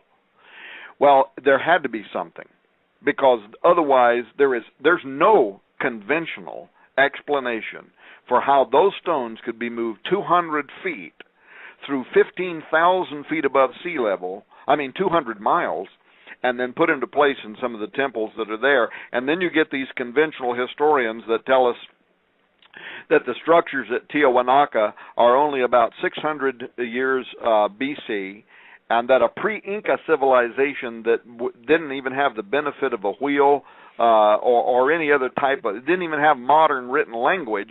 I guess they put these 400-ton stones on the back of their ponies, their mules, and jacked them up there somehow, right? Yeah. Yeah, I can tell you something interesting. As I've studied this, I had Brian Snoddy, SNODDY. If people want to go to my website, stevequayle.com, click on the Giants section and go to the illustrations. I don't know if you've ever seen that. I'll email it to you. Okay. But Brian did an email for me. The Giants had an ability, and I was told by people who have talked about this, and people smarter than I did, but they had a form of harmonic levitation, okay? They were able to offset gravity by emitting a sound through their nose and their, now understand, these are big guys, okay? And I don't understand how it did it, but if you take your hand and pound the desk, you watch stuff move, because obviously you're creating a shock wave. They were able to create harmonic levitation, and nobody in the world has ever said this but me. So if you hear it, ladies and gentlemen, they're just parroting it, because nobody in the world knew it until a certain person told me that. I didn't come up with it. The bottom line is that they were able to literally change the gravitational field of the surrounding area around the rocks and basic, if you will, float them on gravity waves. Now that's mind-blowing. Well, and some type of technology like that corresponds to what the first Spanish chroniclers who arrived with the conquistador Pizarro in Inca, that was what they explained, that Tiahuanaca, in this instance, had been constructed by a race of giants using a science that they didn't understand. They called it Horus. And that before Chamacpaca, which was the period of darkness and the time of the flood and all that they had done this all before then, and that it was so long before the Inca arrived that those great temples and stuff were already in ruins. Their early history says it was already in ruins, and they only had oral history about what had happened there, but that it was giants that had been created by Viracocha, or Coculcan to the Maya and Quetzalcoatl to the Aztecs, the god that they said came from the heavens. So in other words, the Watchers, those who descended from the heavens. And Inca mythology involving the giants, followed by a world deluge, well, that corresponds perfectly with all the legends we know, from the Maya to the Olmec to the Aztec cultures of Mexico. Those stories are all consistent with Sumerian and Hebrew accounts of the flood and of the giant Nephilim, whose history of human sacrifices, by the way, also parallel Mayan rituals. The victims of Maya had their arms and legs held down while a priest would cut their chests open and rip their hearts out. Greek. And by the way, let me just put it into perspective. Historians used to argue about that, but they were bloody, and I mean bloody cannibals. And it's my contention that many of the giants existed, and that these guys were basically kept from being eaten. The priesthood would keep from being eaten by the giants that were alive during those days by feeding them, and feeding them the sacrificed bodies, etc. On the heart. They probably ate the heart. But I think what's important for people to understand is Pizarro. What was the name of his chronicler, the Catholic priest? Oh, yeah, I want to say Jimenez or something. I don't know. Yeah, but anyway, it was something like that, and he basically told of an encounter where he and Pizarro and the men went into, and that the women had been forcibly, and I'm sorry to be gross, but split open by the giants raping them, and that they said God in heaven sent lightning bolts, and the Indians literally showed all of the, if you will, the faces of the rocks that were scorched with lightning bolts and literally destroyed those giants on the spot. Now, that's pretty interesting, okay, because this isn't, this is before the Sci-Fi Channel, of course, and this is before the skeptics could get on their computers. But the point is that's 1590? I mean, it's really old chronicles, and these people aren't sitting there trying to say, gee, I'm bored in a new land where people cut people's hearts out and behead them and then toss their carcasses to giants. I mean, these guys were, if you will, they were the news reporters of their day, and they hadn't been bought off by the foundations of the world to control them. So the point is that they were telling what they were being told by the natives. Now, that's a first-hand account. That's a far different thing than all of the nonsense that we're being, exposed to daily. But continue on, because the Mayans, the Aztecs, and the Incas all owe their origin to the fallen ones. Okay. Yeah, and so the Maya prehistory echoes the advent of the Watchers, their giant offspring, but it also looked forward to a particular date, one date, 2012, the year that you and I are in right now, sitting here talking to only God knows how many people, and that could be beyond significant because it was around the year 2000. Well, it was in 2005. I happen to know that because the date is on the article when David Flynn wrote it. And David Flynn wrote a landmark article. This is one of his articles that has been fantastically ripped off by an awful lot of people. But he wrote it for my news service, the Raiders News Update, and we published it in 2005. In fact, I even got it published in 2005 by the UFO magazine and several others at the same time. So there's numerous ways to verify when he wrote it. But it was based on mutual research that we were investigating at the time. But he wrote the article. I didn't have anything to do with it, and the brilliance is all his. The article was called An Occult Translation of the Roswell Event Countdown to 2012.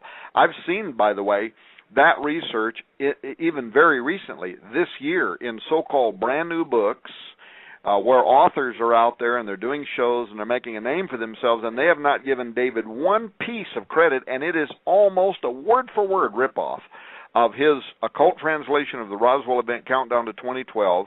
It was unprecedented at the time.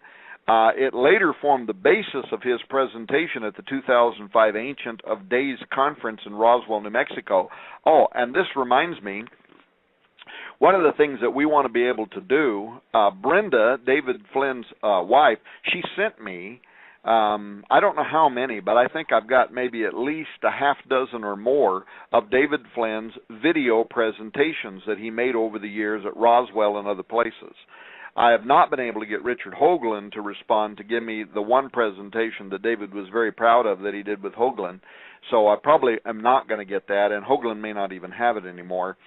But we did get these other ones, and what I'd like to do when we put his book out is just provide that DVD with all of those video presentations for free with the book. So we'll talk about that more later. But the occult translation of the Roswell Event Countdown to 2012 tied a lot of this stuff together. It tied the Mayan together, but also with the UFO and alien abduction phenomenon that we started out talking about, and even with the role of the Vatican. This was a feature article. It's even people who have credited David, it's been resourced, Donna tells me, hundreds of times by media, republished in magazines, print publications around the world. But what the extraordinary findings that David made actually foretold, that's the part that remains hidden to most of the world. Because what David did was like Dr. I.D.E. Thomas, our mutual friend. Yes. Thomas is still alive, by the way. He's going to be 90 here pretty quick, and he's still, at times, he's still very sharp. But he, Dr. Jacques Vallée, Chuck Missler, others, like them people, Flynn, he became fascinated with a mysterious connection between the Watchers, aliens, the coming of the Antichrist, the Mayan date 2012, and he saw that there was somehow a fiber, there was a string that was running through and connecting all of these occult aspirations, even including Freemasonry and other Illuminatus related to the subject. So if you read David Flynn's feature article, which we're going to include, the original 2005 article is going to be included at the back of the new David Flynn collection. If you read that article, you'll see how that he starts out citing how in 1928 the occult visionary Manly P. Hall had been writing about the Great Seal of the United States, but that careful analysis of the seal that Hall was writing about disclosed that there was this whole mass of occult and Masonic symbols. Hang on, I'm getting interrupted. Talk for a minute. Well, I think, too, ladies and gentlemen, one of David's gifts was to be able to process an intense amount of data and then, with God's direction and guidance, put it together so all of these discontinuous or seemingly strewn through the annals of history, it would all be tied with a single thread. And I got to tell you something. You can sum the whole thing up in spiritual conflict. That's why, for those of you that are listening to, I recommend above all things, go to DerekPrince.org, DerekPrince.org, and it'll bring you to the site. The most impressive and, in my opinion, most life-changing group of tapes I ever listened to, which started me on my whole quest for the truth, was Spiritual Conflict. I think they call it the Spiritual Conflict Series. So for those of you that really want to get a handle on this, now Tom was talking about the Aztecs, the Incans, and the Mayans. You know, I can't get over the fact that we now have little babies and their aborted fetal tissue being used as flavor enhancers in more than just soft drinks. And you asked me why God would judge America. One of the most interesting points that I have to deal with, or points of contention, is, well, God wouldn't judge America. Look at all the good things we do. And I said, name them.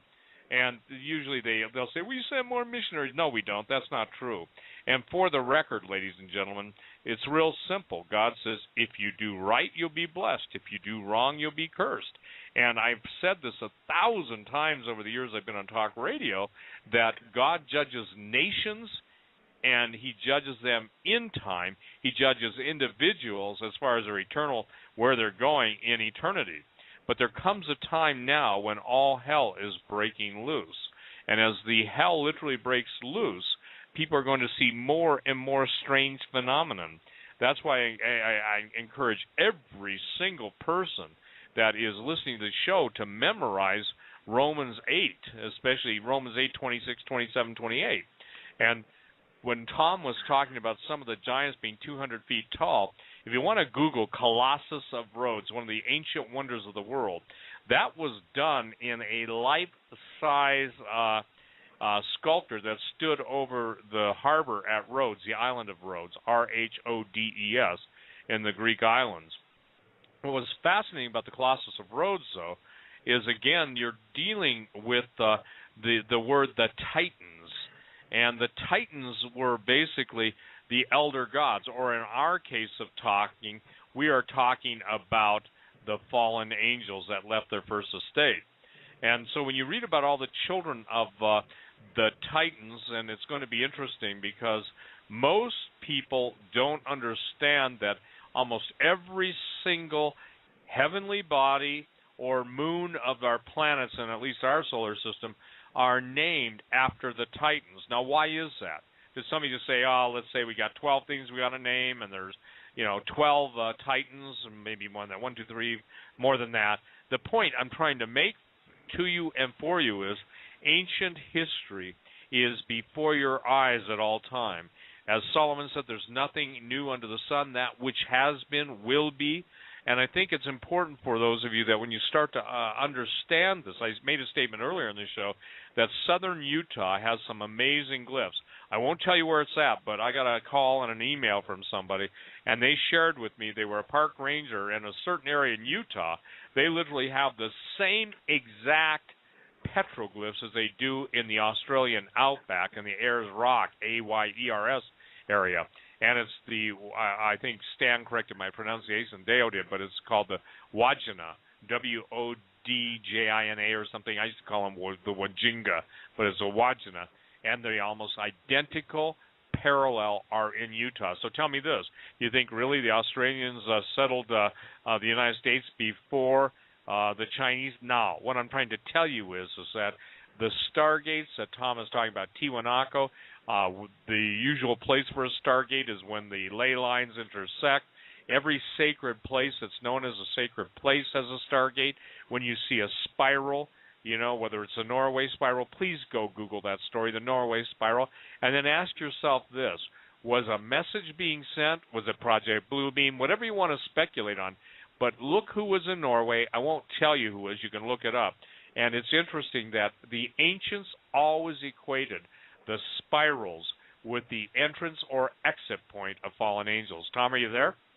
Yeah, and actually isn't in even some of the cave drawings where you see these very strange alien-looking like characters, you repeatedly see that spiral design as having been drawn on the cave walls, and that too is a phenomenon that recurs around the world, right? Absolutely, and since they didn't have technical drawing and 3D laser printers, that's the best they could do. But the spiral, if you look at that's a very interesting thing because it's called the Coriolis effect. If you look at the galaxy, the spiral galaxy, if you look at the way water drains down a drain, if you look at a chambered nautilus, if you think of everything that's spiraled, even a corkscrew, I mean, you know, all of the seashells, it's a fascinating study, but one of the points that has to be made is that, Tom, it doesn't matter what a person thinks, they can dismiss all this stuff, but there is more evidence to what we're talking about than there is to evolution, which is just nonsense. And now, you know, the goal of the elitists, the luminaries, the Luciferians was to keep all this secret knowledge hidden because knowledge is power, and to utilize it to their benefit at the time. And based on what David has done and you have done, I've done and others have done, we've pretty much pinpointed the return of the fallen ones and the reintroduction. Can I deal with one quick issue? Today I got about 6 of them. Well, what happened to all of the giants? Weren't they all wiped out after Noah's flood? Well, the Bible says there were giants in those days and after the days. And you have made the best case for it. You know, if both before the flood, the giants tried to sexually corrupt the human race. They did it. Almost succeeded, with the exception of Noah and his immediate family. And then after the flood, and now you have said that obviously that Nimrod began or to become a Gibborim. And the thing that's interesting is all the genetic engineering. Listen, all of DARPA's advanced stuff, even beyond what the typical 4-star general knows. I mean, it's alien-based technology, but it's more so than anybody. It is fallen angel technology because when you go into the Golden Age, if you study, obviously, Atlantis or Hyperborea or Ultima Thule or, Lemuria, any of those, Shangri-La, all of those civilizations passed away. And the interesting point, Tom, is they got to a point where they started to mingle animals and humans, or animals and angels, and God said enough. I just want to ask you, don't you think the Lord's going to say pretty soon, quit messing with my creation? Because, look, we're there. If Jesus stated that except the days be shortened or sped up, that there'd be no flesh left alive, I don't think that people understand the ramifications of that someone's working night and day to destroy everything that God brought forth. Yeah, well, and in point of fact, when his disciples said, when is the end going to come? When will enough be enough? What will be the sign of thy coming? He said, as it was in the days of Noah. And so when you see that activity happening, know that the end is near. So when you ask the rhetorical question, when is God going to say enough is enough? He already told us when. When we start repeating the same thing that happened during the days of Noah, he's going to say enough is enough. Well, what does that mean then? When you realize that right now around the world in thousands of laboratories, we are creating species that are part human and part animal. And by the way, you and I did a show, let me see, what we got, 30 minutes? You and I did a show, I don't know, a few years ago, and I think it's called The Days of Noah or something like that.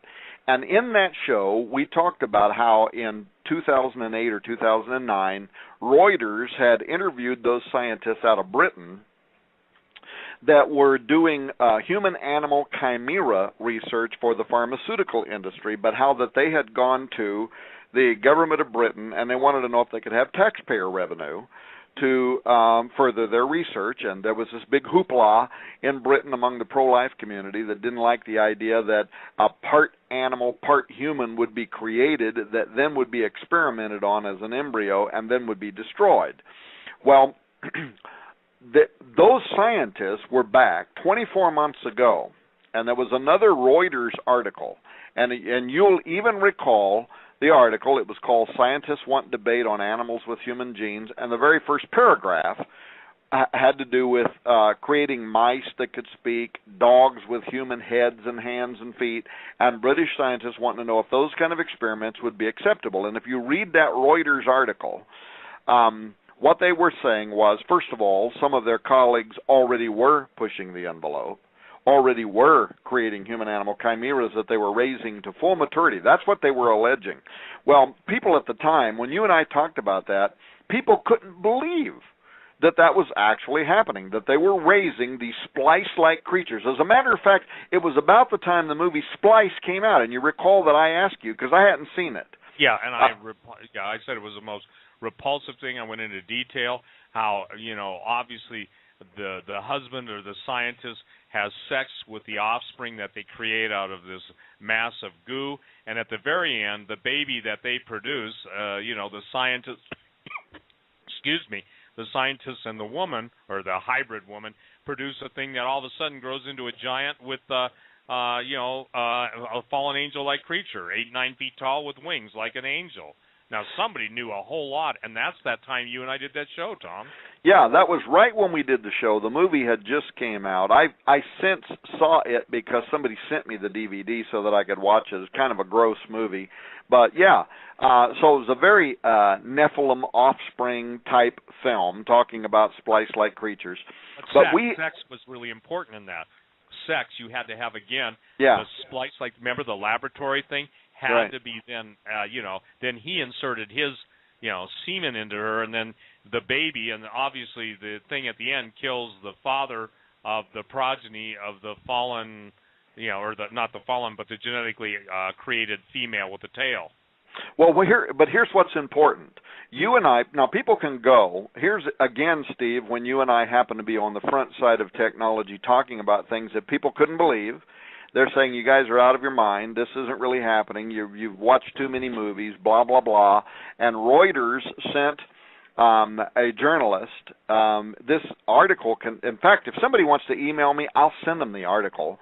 I'll send them the link to the article. It's still cached online. It's called Scientists Want Debate on Animals with Human Genes. It was published, I think, in 2009. And that's when you and I did the article.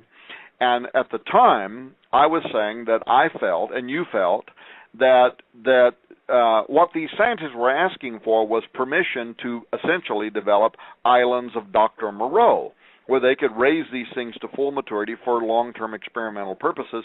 And you and I both alleged that it already was happening, that in other words, they were asking for permission after the fact, that it already was occurring, and they were alleging the same too.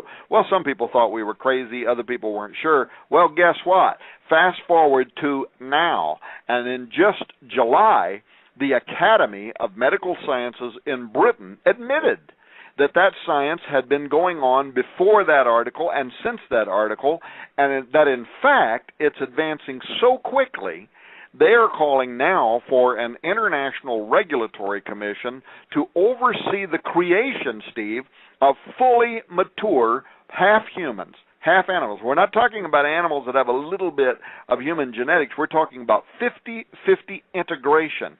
And if somebody wants to email me, I will send them the report from the Academy of Medical Sciences out of Britain, and this report will wake you up, because they admit that there have been thousands of half-human, half-animals that have been created in biomedical research that have been raised, not killed as embryos, raised and experimented on, and they even go in. Now, keep in mind, the Academy of Medical Sciences is like the FDA here in the United States, right? So this is not some fringe, goofy, crazy group of people that are making wild allegations. They're calling for an international treaty to actually regulate the creation of part human, part animals for experimental purposes, and to create the language around which When can they be created? For what purpose? What's the goal? Blah, blah, blah.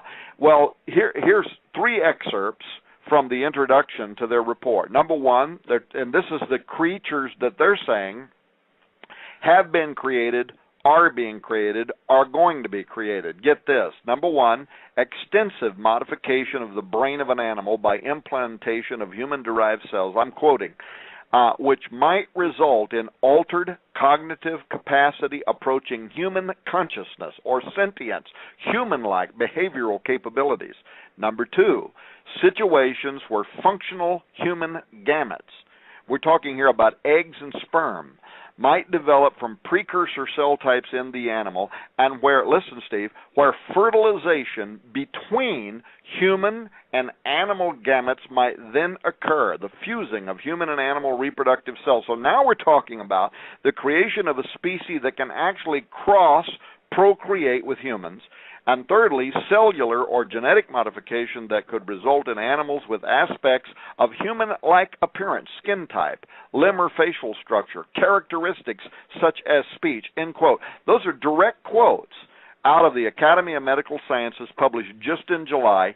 And what's interesting is they published that report, and the very next day, one day after the Academy of Medical Sciences published their report, the Mail Online published an article that is talking about only 2 of the tens of thousands of laboratories, according to them, that are now involved in this research around the world, in which they admitted that 150 human-animal hybrids had been grown in United Kingdom labs. So that article, back in 2009, Scientists Want Debate on Animals with Human Genes, and people can go back and listen to our 2009 speculation about how it was already happening. Well, guess what? We were right. And so are we right now? And that's what people have to ask themselves. Are we right now about what we're speculating about the year 2012, about what David Flynn went to his grave believing? What we've discussed about the manipulation of living tissue by ancient fallen angels that led to superhuman hybridity that was made up of human and animal genetics known as Nephilim, earthborn facsimiles. Is that happening now? Fit extensions? I ask, by the way, we're doing this documentary film on transhumanism, and a current member of President Obama's Council on Bioethics, he is also a member of NASA's astrobiology team, Professor William Hurlbert of Stanford University, has agreed to be part of our film. We're going to be interviewing him in his home here in about a week and a half.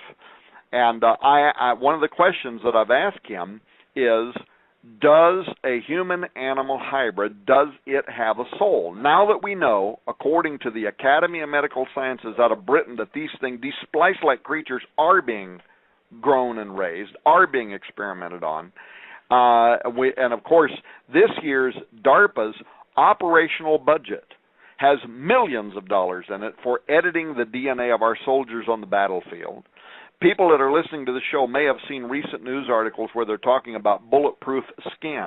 What they don't know is that is taken directly from the transgenic goat creatures that were created that have spider genetics in them that were originally, it was one of DARPA's first successes in transgenic creation, and now they're special farms that raise these goats that have spider genetics so they can harvest spider silk out of their milk. And that spider silk it's one of the strongest materials on earth. They can make these very, very almost razor thin materials that are bulletproof. Well, what those newest articles talking about bulletproof skin are relating is how that technology is poised now to be applied to American soldiers and other soldiers on the battlefield, where their genetics are going to be altered so that they will literally have bulletproof skin that's grown out of this transgenic research. Sounds crazy, right? Well, in 2009, it sounded crazy when we were talking about ACHM, animals containing human material, which now has been admitted and now is happening in laboratories around the world. So, Steve, we've entered into a period of time in which Matthew 24:37 is unfolding before the world's eyes. Lord, tell us, what shall be the sign of thy coming and the end of the aeon, the end of the age? And he said, as it was in the days of Noah. And we're doing it right now. We're doing it in laboratories around the world. And I and I think it's direct. I kind of lost my thought there. I think I got on a roll and got anointed, and then forgot what planet I was on. No, and I'm following with you. But the thing is, you're going for what will be the sign of that coming, and at the days of Noah. Again, the days of Noah were so chronicled and so specific. And we were talking earlier, Tom, about just again, even the Egyptians, or I brought this up, that they were mummifying their dead to be brought back. So the thing that people have got to understand, and here's the point, ladies and gentlemen, Tom brought up, and I think it was Nita, Tom's wife, brought up the fact that the mark of the beast could be a mutagenic property that will change your body so you're no longer, quote, human. And Tom, obviously, and I think you even posted a couple of stories that I think the Vatican was trying to decide what happens if an alien breeds with a human. Is that entity subject to redemption? My answer now, absolutely, I feel, is absolutely not. Okay. Oh, yeah, that reminds me of what I was going to say. That Professor Holbert, I've asked. He will be answering this question in our documentary. Do these transgenic humans, or let's say a transhuman, we start blending our genetics with animals to improve ourselves, like Professor Nick Bostrom wants to do from Oxford University, would that individual have a soul? Now, I don't know what his answer is going to be, but here's the kind of the deeper question to me, Steve. If I see personally, my position is it wouldn't have a human soul. It might have some kind of consciousness, but it wouldn't be human. It's not human. It's not made in the image of God. God breathed the breath of life into Adam, and God set the barriers between the species. And an animal has a type of temperament or a conscience, but we would not say that an animal has the same kind of soul. It's not a habitation for the Holy Spirit in the same way that those who were created in God's image is. So if you blend a human with an animal, does that thing that you've created, does it have a soul? Now, people are going to disagree with me, and others will agree with me. In my opinion, it doesn't. Now, what does that mean? It means that it is a biological, living construct that has consciousness, but it doesn't have soul. So, in other words, it is a Nephilim. It is a construct. It is a fit extension. It is something into which those spiritual forces that Quetzalcoatl went into the underworld to preserve their seed, to save their bones, according to their pantheon, so that at the end of the calendar they can be revived. These things, what are they, Steve? They are a biological living entity that looks like a human potentially, but they are something that can be something can rise up into them. Is that a part of end times prophecy, you think? Absolutely. I think the demons, now here's what I think. I think that given the disembodied spirit, in Greek, you know this from Bible school, diamonizomai, the disembodied or demonized. The point is that when all these, Jesus bound a lot of those things, and the Gadarene demoniac begged Jesus not to send them into the abyss. Well, they ended up in there anyway. Now you've got people descending into the abyss. You've got earthquakes in the deepest abysses of the earth. And so, pun intended, we're in for the most abysmal future that anyone can imagine. And by the way, that word, the word abysmal usually means dire. Isn't it fascinating, Tom, that a lot of the world's, I think there are 11 deep trenches, 11, not 13, not 10, and that those are the areas, the abyss, which literally means a great expanse, a deep pit covered by a great expanse of water. Imagine all the dead things in Isaiah. That literally means Rephaim. The dead things are going to be reanimated. They're coming back, and that's the army that Satan believes that he's going to defeat God with. All the demons and all the giants and all the superheroes of mythology. And I think that what people have got to understand is no matter what he does. Now, here's the good news. Jesus said, behold, I give you power to tread on serpents and scorpions and over all the power of the enemy, and nothing shall by any means hurt you. And the idea of these hybrids. Now, look, I can tell you this, that the porn industry is involved in this too, because they want not just a normal woman, they want one with fur. I'm talking like, you may have even seen the artist's drawing of a woman who had, or a female sheep cross human who had fur all over her body, but she had breasts and, the plumbing. I'm not trying to be gross, but I can tell you, Tom, I sat down with a man that worked for a certain intelligence agency, and he was, by his own words, a Cold War assassin. But when he talked about the human-animal hybrids that he saw in some of these, what he called incubatoriums, where they combine alien DNA and human DNA and animal DNA, he wept like a baby. This was a tough guy, and he absolutely went into a PTSD mode with me at the airport, and I laid my hands on him. He was not a Christian, to try and calm him. But it was a supernatural agony, and I can't explain that to anybody. He wasn't just having a bad moment.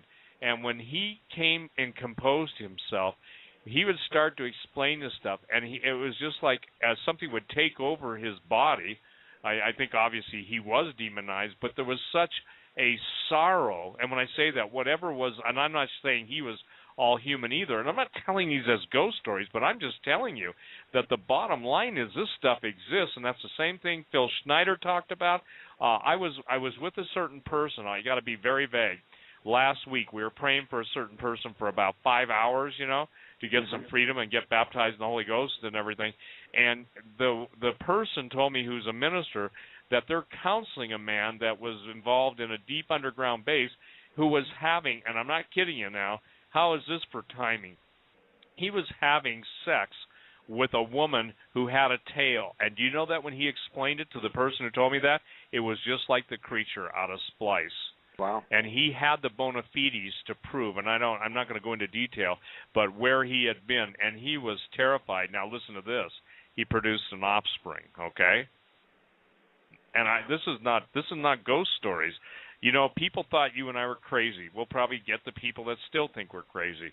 But it still doesn't absolve them of their responsibility. When Jesus said, just as in the days of Noah, I don't think people understand. You and I have spent hours and hours. By the way, this will be a 4-hour show and the equivalent of 8 normal broadcast hours. That's how important this show is tonight.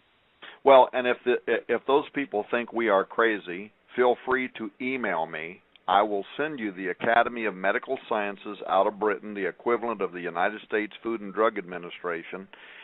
It is the highest level Academy of Medical Sciences, as far as I know, in Britain.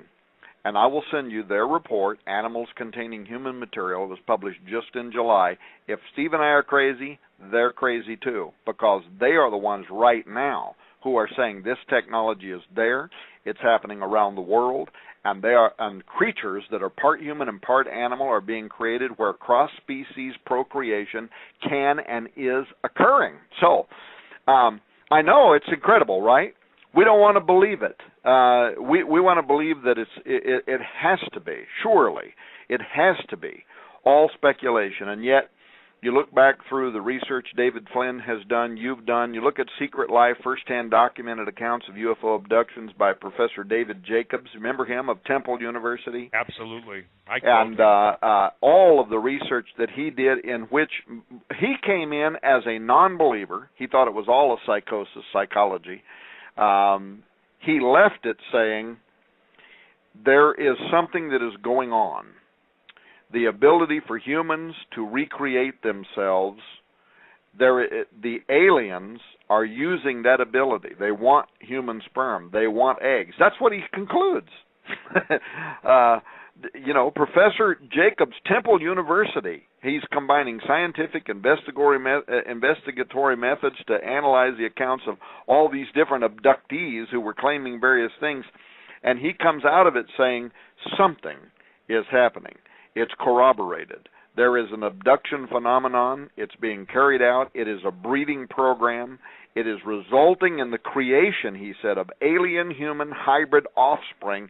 And his own impression, in fact, was that actually it was John Mack who he was quoted. It was his impression that we were seeing the awkward joining of two species. Well, now, is that what's happening also at the Vatican? By the way, as you were talking, I'm thumbing through some of David Flynn's research off of the Watcher website. Check out what he says here on the Watcher website. Quote, the Book of Enoch explains that the sons of God descended first onto the mountain called Hermon.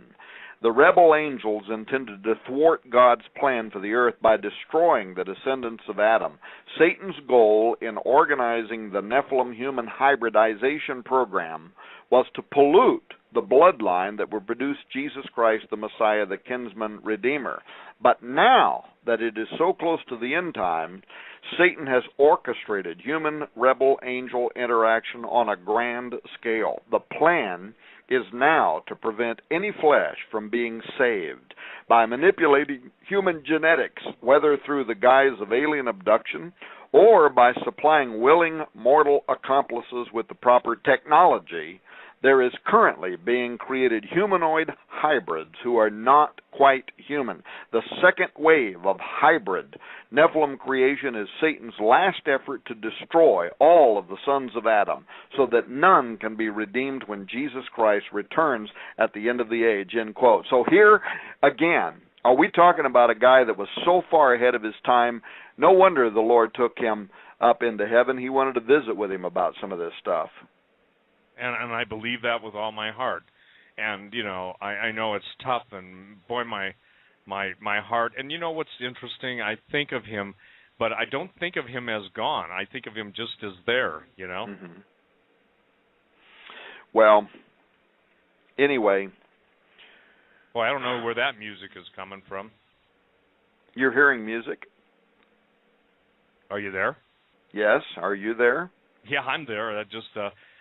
weird. I was thinking of just bringing up something, and I know it's going to be weird, but it just came up on my screen. Katy Perry did an alien video, okay? Uh-huh. Now, that's what I was going to bring up, and all of a sudden I'm hearing that music. But Katy Perry did an alien video in which she actually morphs into a half-human. Have you ever seen that?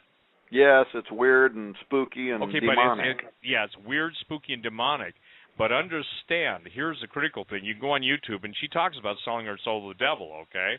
Mm-hmm. But look at this. Look at the occult transition in both video games and music. We only got 13 minutes. I just want you to respond to this. Doesn't it seem interesting that you cannot, for not you, but that they cannot get away from broadcasting their intentions in such an explicit way? I mean, Tom, we're talking about basically, genetic mutations. We're talking about human. I won't even tell people where to go because it's disgusting, but now there are basically videos on YouTube of people sitting around and eating human cadavers and partying around just like V. Okay, I'm saying this, ladies and gentlemen, we get a lot of flack. I get a lot of flack when I said these things coming back to serve mankind. It literally was a recipe book on the Twilight Zone. But what's going to be interesting, Tom, is those things that were reanimated. Can you imagine all of the, if you will, the cannibal tribes and all those things, the giant tribes, or the Karnakawa, a very famous tribe in southern Texas of giants? Can you imagine what happens when they all come back and they're out of a form of stasis? I'm not trying to be weird, but, man, these things are going to be hungry. And well, that's and actually that's what the ancient records says happened. They began consuming one another. They not only consumed animals and plants, they consumed people and blood. And it's interesting that you bring up that video because the popular media, seems to be playing a very significant role in preparing this generation to accept what is coming. There was a recent poll that said that 75%, now that's a huge number, that's 75% of the world's population, under the age of 21 have had their worldview more influenced by the teachings of George Lucas's Star Wars movies than they have by Christian churches. Now, follow that train of thought through, because I was interviewed by New Man magazine a couple of years back in an article that I wrote at the time when the film came out on the Star Wars Episode 1, The Phantom Menace. And in that film, I pointed out several things. First of all, that the Jedi, and the reason I'm making this point is you brought up popular media, and what is popular? No, I understand. Yeah. So the central personalities in that film, the Jedi, the heroes of the film, they're nearly exact duplicates of what's known as the New Age Ascended Masters theology. Secondly, those Jedi are in tune with the Force, according to the film. And, of course, Daniel says in Daniel 11, I think 38, that the Antichrist will be a worshiper of the God of forces. Thirdly, the Jedi, in the Phantom Menace, they're looking for a prophesied Redeemer who's going to bring balance to the Force. And guess what? When their Jedi Savior comes, he's born of a virgin. But his name is Anakin, which in Hebrew means the sons of Anak, and refers to the Nephilim of the Old Testament. Absolutely. Anakin's offspring, the master trainer, I should say, I forget what the actor's name is, but he's a man by the name of Qui-Gon Jinn. Qui-Gon is a branch of Taoism that purports to teach how to use the universal energies that supposedly exist in and all around us, probably those energies that the Nephilim used to elevate those stones you were talking about. The second part of his name is Jinn, which is, of course, Muslim for the demons that inhabit the air, the genies, right? Yep. Now, this Qui-Gon Jinn in the film, he believes that Anakin is the prophesied redeemer of mankind, and he proclaims that belief in a way that's almost identical to what John the Baptist did of Jesus. But then just a little bit later in that film, there is a scene where Anakin stands before the Jedi Council, just like Jesus did before the temple priests, and we hear words in the film that are almost an exact quotation from Matthew 11, which says, "Are you the one that is to come, or shall we look for another?" Anyway, those comparisons in that they're shocking, but they lead to a more powerful point that's made in the film, that just as Jesus redeemed us through his blood, midichlorians in Anakin's blood are unlike anything seen in a human before, and so they mark him as special. They mark him as the Redeemer in the film. But what's disturbing in the film's message is this, that unlike Jesus, who never turned to the dark side when he was tempted, Anakin, according to the trilogy of films, he gives into the powers of darkness for most of his life. And only at the end, he tries to repent. And the message to these under 21-year-olds, 75% of whom have been more influenced, according to this Harris poll, by the Star Wars movies than they have by churches. The message is that the true Savior is ultimately going to be revealed as Anakin Skywalker. Anakin, the offspring of the Anak, the son of Anak, Darth Vader, Lucifer, the one that the world always has perceived as being evil, but who ultimately is going to become man's Savior in the end. This could be a gigantic setup for the coming not only of extraterrestrials, but the acceptance of an Antichrist. Now, you and me, Steve, we look at that and we think, oh, so what, who cares? What, according to these recent polls, 75% of this generation do care. They've been more influenced by those films than guys like me and you and preachers of the gospel. So, what does that portend? I realize we're out of time, we have to quit, but the point is, it is a setup. The media is complicit. They are, or they are blindly and unknowingly being led by satanic forces, the same spiritual forces that are behind thousands of years of occultic societies, from the Maya to the Aztec, to Malachi O'Morger, to Jewish priests who rejected Jesus Christ as Messiah and therefore gave themselves over to deceptive spirits in the Zohar. All of these sources that have been looking forward to an event horizon, the year 2012, in which the false prophet, the Antichrist, and the heavens are going to be filled with the return of a dragon spirit that has the power of air, and I can't even say his name now, but Bakteku, the spirit of the underworld of the Maya, arising, bringing with it these, the seed that's going to fulfill the Kume Sibyl's prophecy on the Great Seal of the United States. I'll tell you what, I'd like a mathematician. listening to this show to just take a fragment of what we've talked about tonight and tell me what are the mathematical probabilities that all of these societies over thousands of years, most of whom we have no evidence that in ancient times they didn't have the internet, they didn't have no method for communicating with one another. They were separated by time and distance, hundreds of years, in some cases thousands of years, and by sea mileage.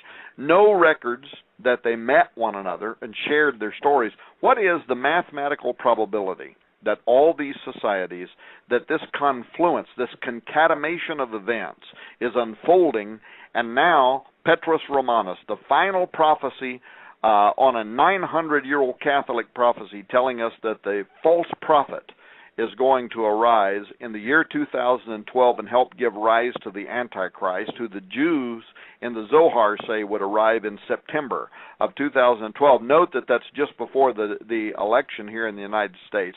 Anyway, take all of that information, take tonight's show, decipher it down into lines and items, and somebody give me what is the mathematical probability that all of that is just chance, because I'll bet you anything it's in the order of millions to one. There's something very weird, very strange, occultic, demonic that is unfolding in the year 2012, and Steve Quayle and I are here trying to awake the world to the reality that something is going on, and it very much smacks of the fulfillment of end times biblical prophecy. Tom, Steve, we're at the 2-minute warning. 1 minute each for you to give out your contact information. Go. Well, my contact information is stevequayle.com. My website, my books are only available there. Tom, what you're talking about with the Mayans, Aztecs, and Incas, I deal with all that. My book, Angel Wars, is the complete, if you will, integration of everything I know up to this date that I could put in there that would be valuable. The transhumanism, the singularity, all those things that Tom and I have talked about. And ladies and gentlemen, remember, we have to be the bow of the icebreaker to be able to get you into areas that would normally be frozen out or closed off to you. So we take a lot of the heat, but we got to let you know we're going on ahead so that you can follow.